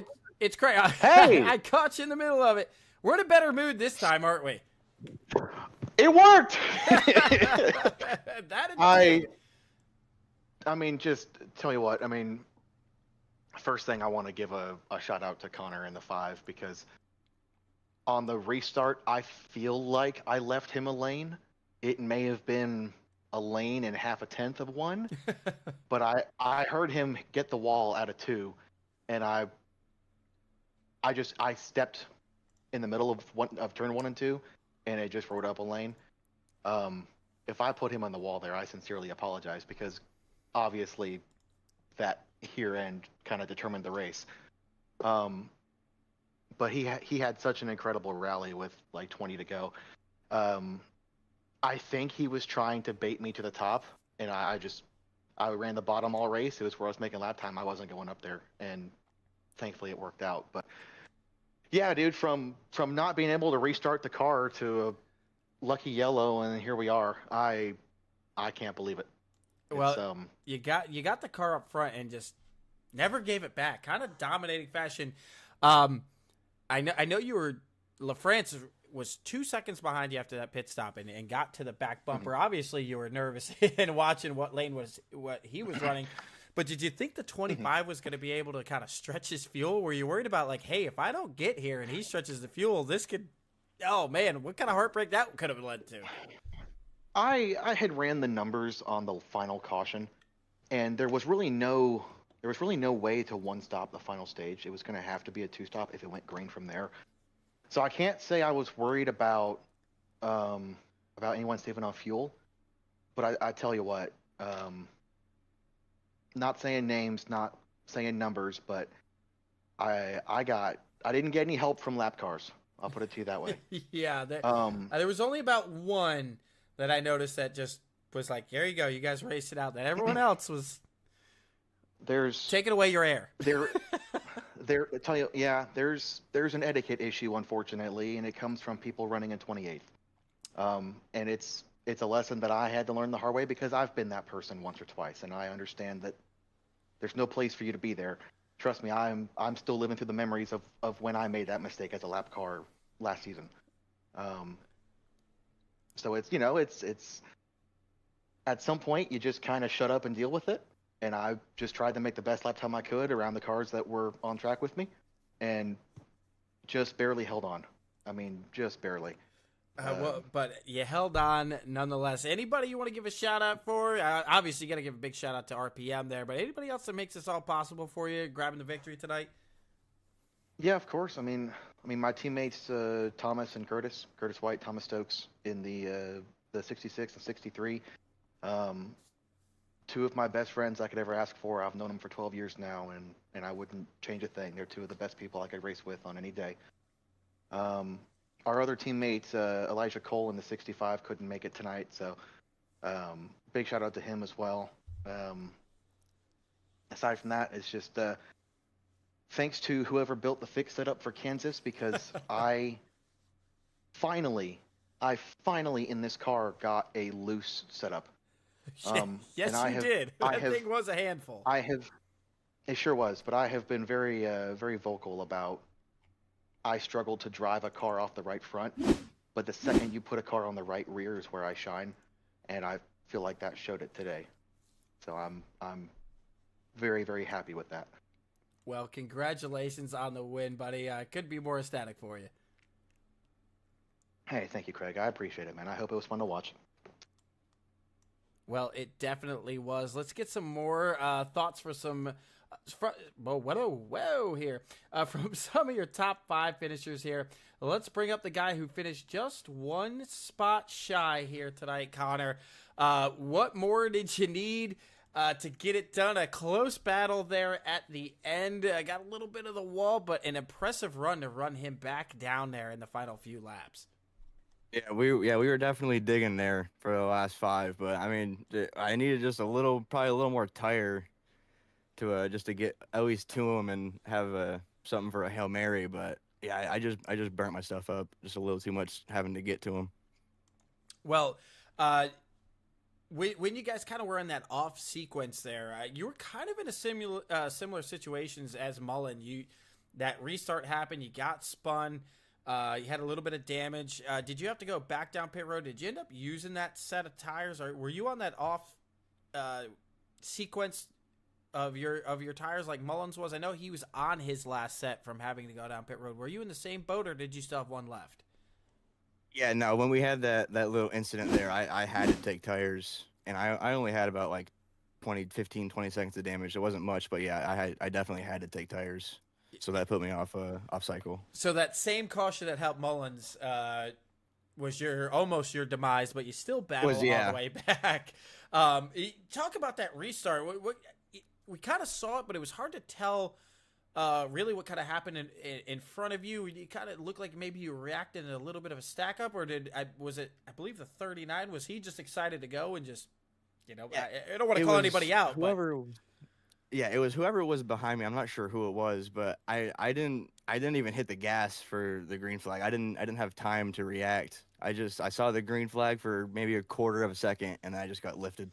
Yeah, well, that was one of the things I was trying to emphasize last week is when we were in Talladega, how the Gen 4, they changed the nose of these cars, so when you go to push, you don't have exactly what happened tonight. But nonetheless, how were you able to kind of recover and just have a shot at coming back at winning this thing? Yeah, it was definitely just keeping that right front underneath you, because if you burnt it up too soon, you would definitely feel it, and it would affect you very badly on the long run. So I just had to keep the heat out of it, and I kept some speed in it there. Well, congrats on the P2. Before we let you go, anybody you want to give a shout out to? Yeah, I want to shout out James, Justin, and Drew for CSM. Awesome. Well, congrats on the P2 tonight, man. I know one position shy where you wanted to be, but nonetheless an impressive run. Thank you, sir. Well, we got to get the CEO in here. We got to bring in the man that makes it all happen. Battled back. I was a little worried there off some of those off-sequence pit cycles. You didn't kind of make your way through the field like I was expecting, but still ended up P3. Yeah, hey, to get trapped to lap down and everything that's went on with me this season, to come back and get P3, I'll take that, man. That was a rough start to the race. It looked like it was going to be another Dover, and then man, that really cleaned up. I'm glad you got to see that tonight with the racing. I mean, I know it wasn't like a super crazy battle for the lead most of the night, but that was a stereotypical or classic, whatever you want to call it, all-American race right there. That was a real fun once we got spread out and racing. That was a real NASCAR race. I miss these races. Like, oh, people say it's more. No, I miss this. Like, it came down to a lot and going. Absolutely, different strategies. Yeah, and even the one thing I want to point out is it seems like every week back in like 2003 in this era, the guy leading the race was never the fastest guy at the end of the race. He was always getting ran down. Yeah. That's what we saw tonight. Yeah, we had two different battles. I don't know if you probably weren't able to show both of them. I was catching Thompson for third, and then Connor was catching Mullins for the lead, like simultaneously. Yeah, Crazy. I didn't get a chance to look at it with those guys kind of like, one lap, Mullins is faster, one lap. But I did notice in the ticker, because I was trying to see, because I know you guys were off sequence, I was just trying to make sure that Thompson wasn't running it down where all of a sudden the 3 car was going to come out of left field. And then I look and I'm like, well, no, it's just Carrington. I'm like, they must have a hell of a battle. I wish the SDK would let me simultaneously like put the picture in picture so we have the leaders, and that would side by side. So if SDK, you're ever listening to this little ass broadcast on YouTube, put that in there for us, because that'd be awesome. But great battle back, and yeah, like you said, you had a little bit of chaos there at the beginning of the race, and then it really came down to pitch strategies. There was guys way off cycles, like guys like the 25 Heller Jr. were trying to make it stay out there as long as they could, hoping for that caution, and then they're on pit road, and then you guys, your strategy pays back off. I mean, just how much fun is it? Are you kind of always aware of what everyone's situation is, or you look at the leaderboard and you're like, damn, how are they still out here on the racetrack? Like, I might actually be worried that we're going to be stuck in 9th when I should be a top 5 car. Yeah, that's how I felt at 2 different points there after we made the last stop. When I saw Burkowski and Heller up, running first and second, I was like, crap, do they have to make it or not? Because Yeah. it's like, when you're getting cautions every 15, 20 laps, it's easy to know who's on what strategy. You get time to think. But when it's a race like that where you get so spread out and the leader is half a lap ahead, and you're kind of off in your own little world running your own race, and you've got your couple of guys that you're battling. Like with me, it was Curtis and Thompson. But yeah, I didn't know what their strategy was. I didn't know if Mullins was going to be able to make it on one more stop until he made his final stop, and I was like, okay, he's probably good. But and then when I came out of the pits, I mean, I didn't expect to be behind Matthew and all those guys I had to pass on that last run. I thought I was going to come out right around Thompson, and I think maybe 7 seconds behind him, and so then I didn't think I was going to run him down, and then I was able to, and me and him had a hell of a battle for third those last 3 or 4 laps, but yeah, man, like I said, a rough start, and I was kind of blowing up on the radio thinking we were about to get a rehash of Dover and Talladega and all that, but that was a great race. I mean, if you don't, I know. Obviously, not for the guys that get wrecked out. Maybe if you're not ended on lap 20 or whatever, you wouldn't be saying it was a great race. But for the guys that made it to the end and all that, I mean, hey, that's what this league's about. If you don't like that kind of racing, then find something else to do. Well, congratulations on the P3. Before I let you go, anybody you want to give a shout out to on the team, or just maybe if you got a wife at home, maybe you get some brownie points. I don't have a team or a wife, but There you go. I'll shout out I've got a broadcaster that I'll shout out for doing another broadcast. You did a really good job last week. I hadn't talked to you really since then, but Appreciate I'm sure it. you did a great job too tonight. I mean, I'm not saying last week was an aberration, but did a really good job. Oh, I can't believe you had Craig, pegged the whole time as the underdog. That was that was only his second top 5 in like 120 starts. So and he pulled out the win. He had the Uno reverse card on the commentator curse. Yeah, but for once, for once, so shout out to him for winning last week. Shout out to you. Shout out to my Craigs for a good broadcast and good racing. Shout out to everybody, all the league race, the drivers tonight. I mean, that really could have went sideways there after the 3 or 4 early cautions, but really straightened out. Had a lot of fun. People were clean. People were giving each other room. Shout out to everybody that watched the broadcast. Hope they had fun. Like I said, I know it's a little different in the car versus, sitting there watching. When you're watching, you love the chaos and you want to see them all under a blanket. But man, that was an old school fun race. And yeah, like I said, shout out to everybody that makes everything work here at this league. I appreciate you taking the time at the end of the night to get a word in with us. Thanks, buddy. Well, we got 2 more guys to get through, but one guy we definitely got to talk to. Justin, it's about time things started to go right for that 3 car again. I mean, hell, man, I think that blue Goodwrench car's first. I ain't touching that thing. It's out of rotation. We're taking it to the crusher. Shredding all the sheet metal and throwing away all the paint and decals, huh? Yep, pretty much. We're done with the blue one. Well, I'll ask you the same thing I kind of asked Casey.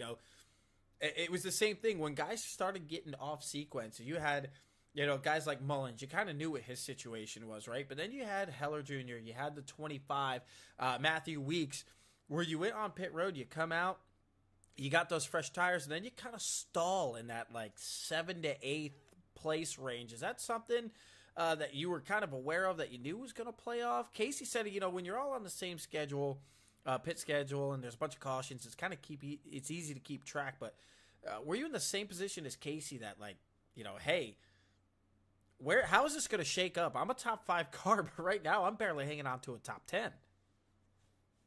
Well, I was able to, on the long run, I drove up into the top 5 on the first long run. I was like, well, okay. And I ran it all the way out. And, there was a couple people that short pit that first run. And I was like, well, crap.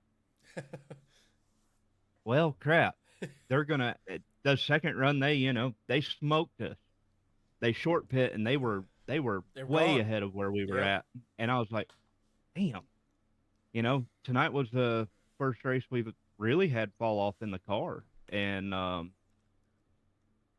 I paid attention to that and I was like, well, I guess I'm going to have to short it a little bit on the next one to try and leapfrog my way back up to where I was in the top 5. And I mean, it eventually played out. I was up to 3rd at one point And then on that last run, I shorted it, I think, about 6 laps on Casey because I had to do something to get away from him because I don't remember if I was behind him. No, yeah, I was behind him coming to the final pit stop. He was he had pit um after I did on the second to last stop. And so, he was able to get me on the long run. I was like, well, I'm going to have to jump him so I can get some decent ground on him. Well, I didn't jump him enough apparently because I didn't get far enough out ahead of him. But I mean, it was that, and I mean the setup was good. This is one of the looser setups we've got for the car to race with, and this car traditionally back in the day, it was roughly 70% mechanical grip, 30% aero as far as getting the car around the track, all not considering the nut behind the wheel. So being the car was able to rotate, you could really see it when, everybody was racing around in traffic. Everybody could move around. Mm-hmm. We wasn't stuck to having to run one single line. Yeah, it seemed like there was a lot of options out there. Yeah, the car wasn't using the entire track to get through the corner like it does at other tracks, and it really lets the car move around, lets you move around and manipulate the air to where you can move around in traffic. And I mean, it was a lot of fun. It definitely seemed like it was a driver's racetrack tonight.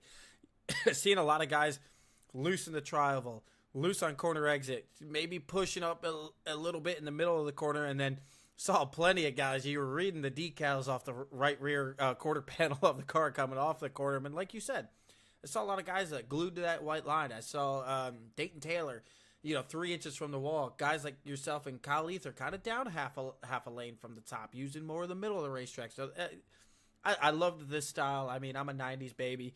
I'm 33 years old, so this was my heyday of watching NASCAR. It was refreshing to see out there on the racetrack. But nonetheless, a well-deserved top 5 for you and a much-needed top 5 going into the last few races of the season. Are you going to now be able to carry this momentum into, what do we have, 4 or 5 races to go and tighten that lead back up and go get your points lead back? I believe we got about 4 races left, and coming into tonight with Miles not qualifying in and having to sit the race out, that helped the points battle a lot. Oh, so I was wondering if he just didn't make it. It was a drop race, but oof. Well, he tagged the wall on his money lap, and his warm-up lap wasn't fast enough to get him into the show, so he didn't qualify. But, Ooh. I hope the momentum stays and I can carry it on. I mean, I'm optimistic about it, but I'm not going to sit here and say hell yeah, I'm going to do it. But I mean, I'm going to try. I'm going to carry what I can carry and just keep plugging along at it and see how it pans out. Well, good luck. Anybody, before we let you go, anybody you want to give a shout out to? Yeah, all my Cornerstone teammates down there, Connor, Drew, James Silvers, a couple of the affiliates, Cornerstone, Justin Ray. He wasn't being a pain in my butt tonight, blocking arrow on me. So, all them guys, we all bust each other's chops. We have a good time running together, and we work together pretty good. So, well, awesome, much deserved top 5. Appreciate you sticking around and letting us get a word with you late here this evening. Yes, sir. Appreciate you, man. Well, one last guy we want to get a word in with here this evening. Kind of finally getting the results he deserves. However, it's not the win yet that you've been looking for, Curtis, but a top 5 where you're taking it and you're still just itching for that first win. I'm itching for it as much as anyone else, but given the situation, I'm happy to survive. I'm happy to get a top 5, especially leading up into this race. I was not confident heading into tonight. Like, 1.5 miles with this version of the Gen 4 have been kind of a problem with how tight the cars build and how tighter they are in traffic because they have the whole turbulence side. It's not as bad as like the next gen, Yeah. but it's still enough to where you have to adjust your inputs when you're in traffic. But throughout practice, it was tight, and then we get to the race, and for some reason, it just started to click. It started to feel like the old car again. I'm like, oh my god, I'm actually getting loose. I'm actually having to manage the right rear. It was awesome. Yeah, I got out there for a couple laps of practice, and I was having fun, but being my first time on the track, I was still like 30th on the practice times. Maybe, I don't know. Maybe it could have made the show. I don't know. It depends on qualifying went out, but it was like you said. Even I went out there just to try to get some clips for the broadcast and whatnot.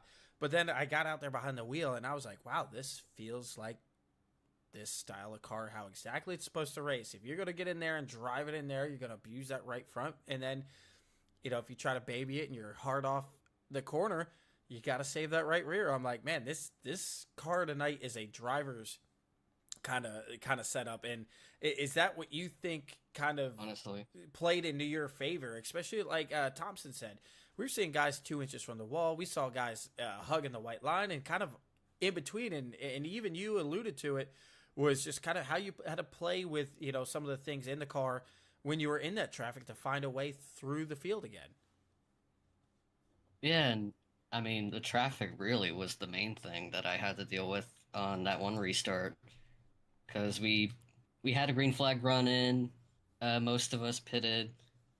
Me, Casey, and whoever we were racing with got trapped a lap down, so we had to take the wave around, and then I get held up right in the middle of the Lucky Dog battle, and they were racing really hard, and I kind of thought I was going to get a little more grace, because I thought I was going to be able to get by them, and I kind of burned my stuff up trying to get around those guys, which I really paid the price for. It's nothing against them. They were racing. They didn't do anything wrong, but it was just really annoying at that point as a lead lap car. But it's like, it's that's just part of it. You got the lead lap cars and the lap cars right in the middle of it when half the field or more than half the field takes the wave around when the caution comes out mid-cycle again, just like Dover. But Yeah. that was also annoying. It's like, can we just get a full, which we did. That second half of the race went green all the way through. That was a nice change of pace. I thought tonight was going to be another double-digit yellow fest like most of the races have been. It started to look that way there for a second. A little bit, but we cleaned it out. We ironed out the kinks and got rolling. I knew once we got into a rhythm, we'd be good to go, because we got so much room around here to race. Like, it's not fight for a single lane unless you're trying to manage tires on the bottom, but like everyone can run wherever. So that shouldn't have been a problem, but it's everyone's racing hard. That's part of it. Shout out, congratulations to Mikey. He's our first win for our team this season. I was worried it wasn't going to come. He was able to get it done, especially with the ignition trouble that he had under that one caution. Yeah. He was freaking the hell out, let me tell you. Yeah. And he probably said something about it too, but like he was able to. He deserves all the credit for being able to kind of lay his head back down, get it all out of his system, and still come back to Absolutely get the job done. With a little bit of luck involved with the timing of the caution, but he made the most of it. Don't get me wrong, and we really needed that, so that's going to be huge for us in the points, and also huge for me in the points too. It's annoying because I'm trying to race Justin, Lilith, and Connor in the points for the top of the standings, because Miles didn't make the race, so he fell way back. I thought I was going to get be third in the points after tonight, and Connor LaFrance just had to get second, and now we're tied for third. I was tied with Justin last week. Now I'm tied with Connor, and Justin's ahead of me by 1. Oh, there you go. It's getting close, boys, so you better tune in next week. It is. I'm trying to take a peek at it now here. Just trying to get my update. The one I'm seeing right now has you 8th in the points. Are you looking at the overall? I'm looking at the season standings. That's the year-long standings. So if I'm 8th, that's cool. Okay. So I had a terrible season 9. I was 20th. So if I'm in the top 10 now for the full year, I'll take that. Okay. Yeah, you're right. I'm over here clicking the wrong buttons. Yeah. All right, let me, because that's something I want to bring up before we go off the broadcast. But nonetheless, I'll get that figured out. But give you all the credit in the world. Another top 5. As the season now is winding out, how do you take that in the final few weeks with the kind of wide array of racetracks that we have coming up?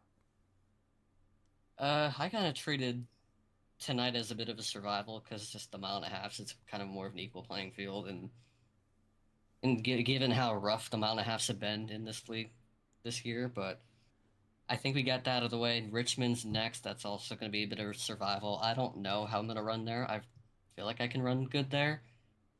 It's going to be just survive until Thanksgiving break, because after Thanksgiving break, we go to Old Atlanta, Rockingham, and Homestead, and I feel like that is a really good set of tracks to finish off the season for, because I'm really good at the Rock and I'm really good at Homestead.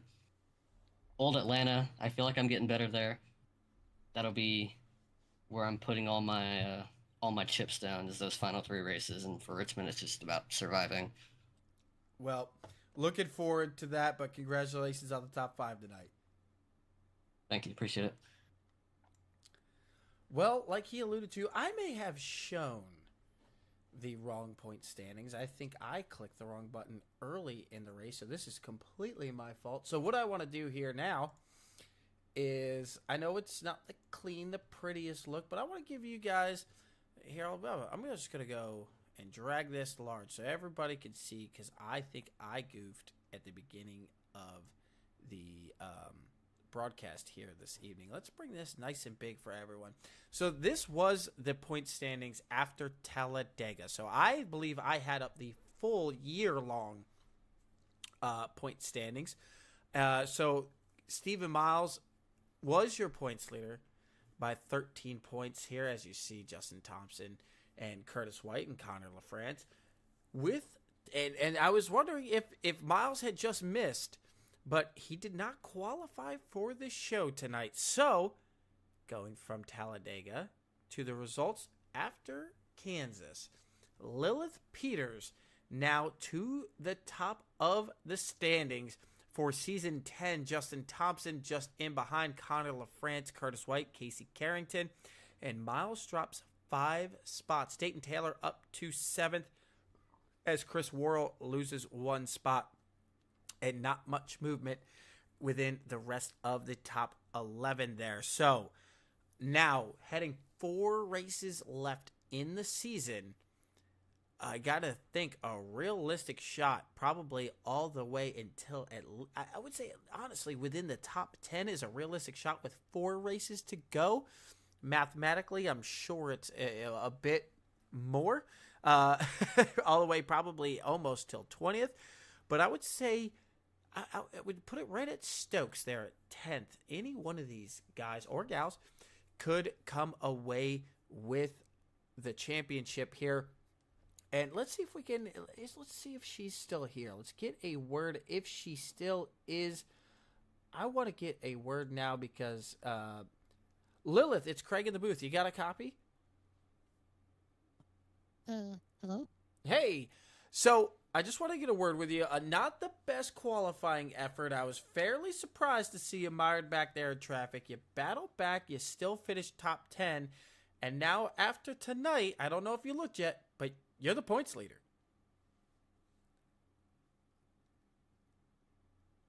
I did look, actually. They are kind of awesome. Yeah, so you got everyone else in the rearview mirror coming in to the final 4 races of the season. Again, not a great qualifying effort tonight. Still managed that top 10. Did exactly what you needed to do with Miles missing the race. So, looking towards the last 4 races of the season, is there particular tracks that you have circled that you are absolutely going to be battling for the win? Or right now with a 11-point advantage, are you just like, I just need to click off top 5s, and where the cards fall, I'm going to be the champion of this thing? I've gotten where I am by surviving and being consistent, so I'll try to do that. My all-time best here is 2nd at Richmond, so hopefully I can do that again. Well, yeah, Richmond. If Richmond is anything like Dover, I have a feeling you hit the nail on the head there. Survival, but So is Richmond one of your? Would you say that's one of your best tracks coming into these final 4 weeks? If you could secure a win at Richmond, you're going to really put yourself in a good chance to really lock down the championship. Are you looking to just get that first win of the season and just really propel yourself and kind of give yourself some cushion, or you just want to stay consistent? I don't have the speed to win unless I get lucky, so my only hope is consistency. I wouldn't say that. You have put on some hell of a performance, and I think the point standings also back that up. You definitely have plenty of speed, but appreciate you letting us bother you here for a final few minutes, and good luck. Hopefully we're talking to you at the end of at Homestead, maybe as the champion. Hopefully, Craig. Thanks. Have a good night. You too. So there is your updated point standings. Let me go ahead and get that out of the way here for you guys. But tonight, right now, I know we're heading to the end of the season, so we're going to try to do everything we can to keep you guys up to speed with that. But it is all about Michael Mullins just battle through adversity, had the car stall out, had to take an EOL off sequence on pit strategy, used up all of his tires, was praying for no cautions, praying for it to stay green, and right there you see him take the checker flag here this evening. Well, that will wrap it up for this week's edition of the All-American Cup Series here on the CSR broadcast channel here. Appreciate everyone tuning in this week. Can't wait to get Richmond started next week. Short track, old school, Gen 4, pointy noses. The championship is on the line. Richmond could get wild. We will see you guys next Thursday for the All-American Cup Series. And next Tuesday, we'll have the MOTD Series again here on the CSR broadcast channel, and hopefully a couple other things during the week as well. Please make sure you go check out Highline Racing Network, as this broadcast is powered by Highline. Check them out on YouTube as well with Blind Squirrel Media. They're doing some awesome things. Tommy wasn't able to make it with us tonight due to he's just overwhelmed right now. His Highline Racing Network stuff is taken off just incredibly. And he's also got a league starting up. That'll be Sunday night. So if you are somebody watching or racing here this evening and available on Sundays, there's a league coming up. It's going to do trucks, Gen 4s, Gen 6s, next gens. And I got a sneak peek at the schedule. And boy, they have they got some racetracks on there that are going to be a ton of fun. Well, for myself at CSR Broadcast Channel, appreciate you guys tuning in. We will see you soon. Michael Mullins grabbing the win here this evening.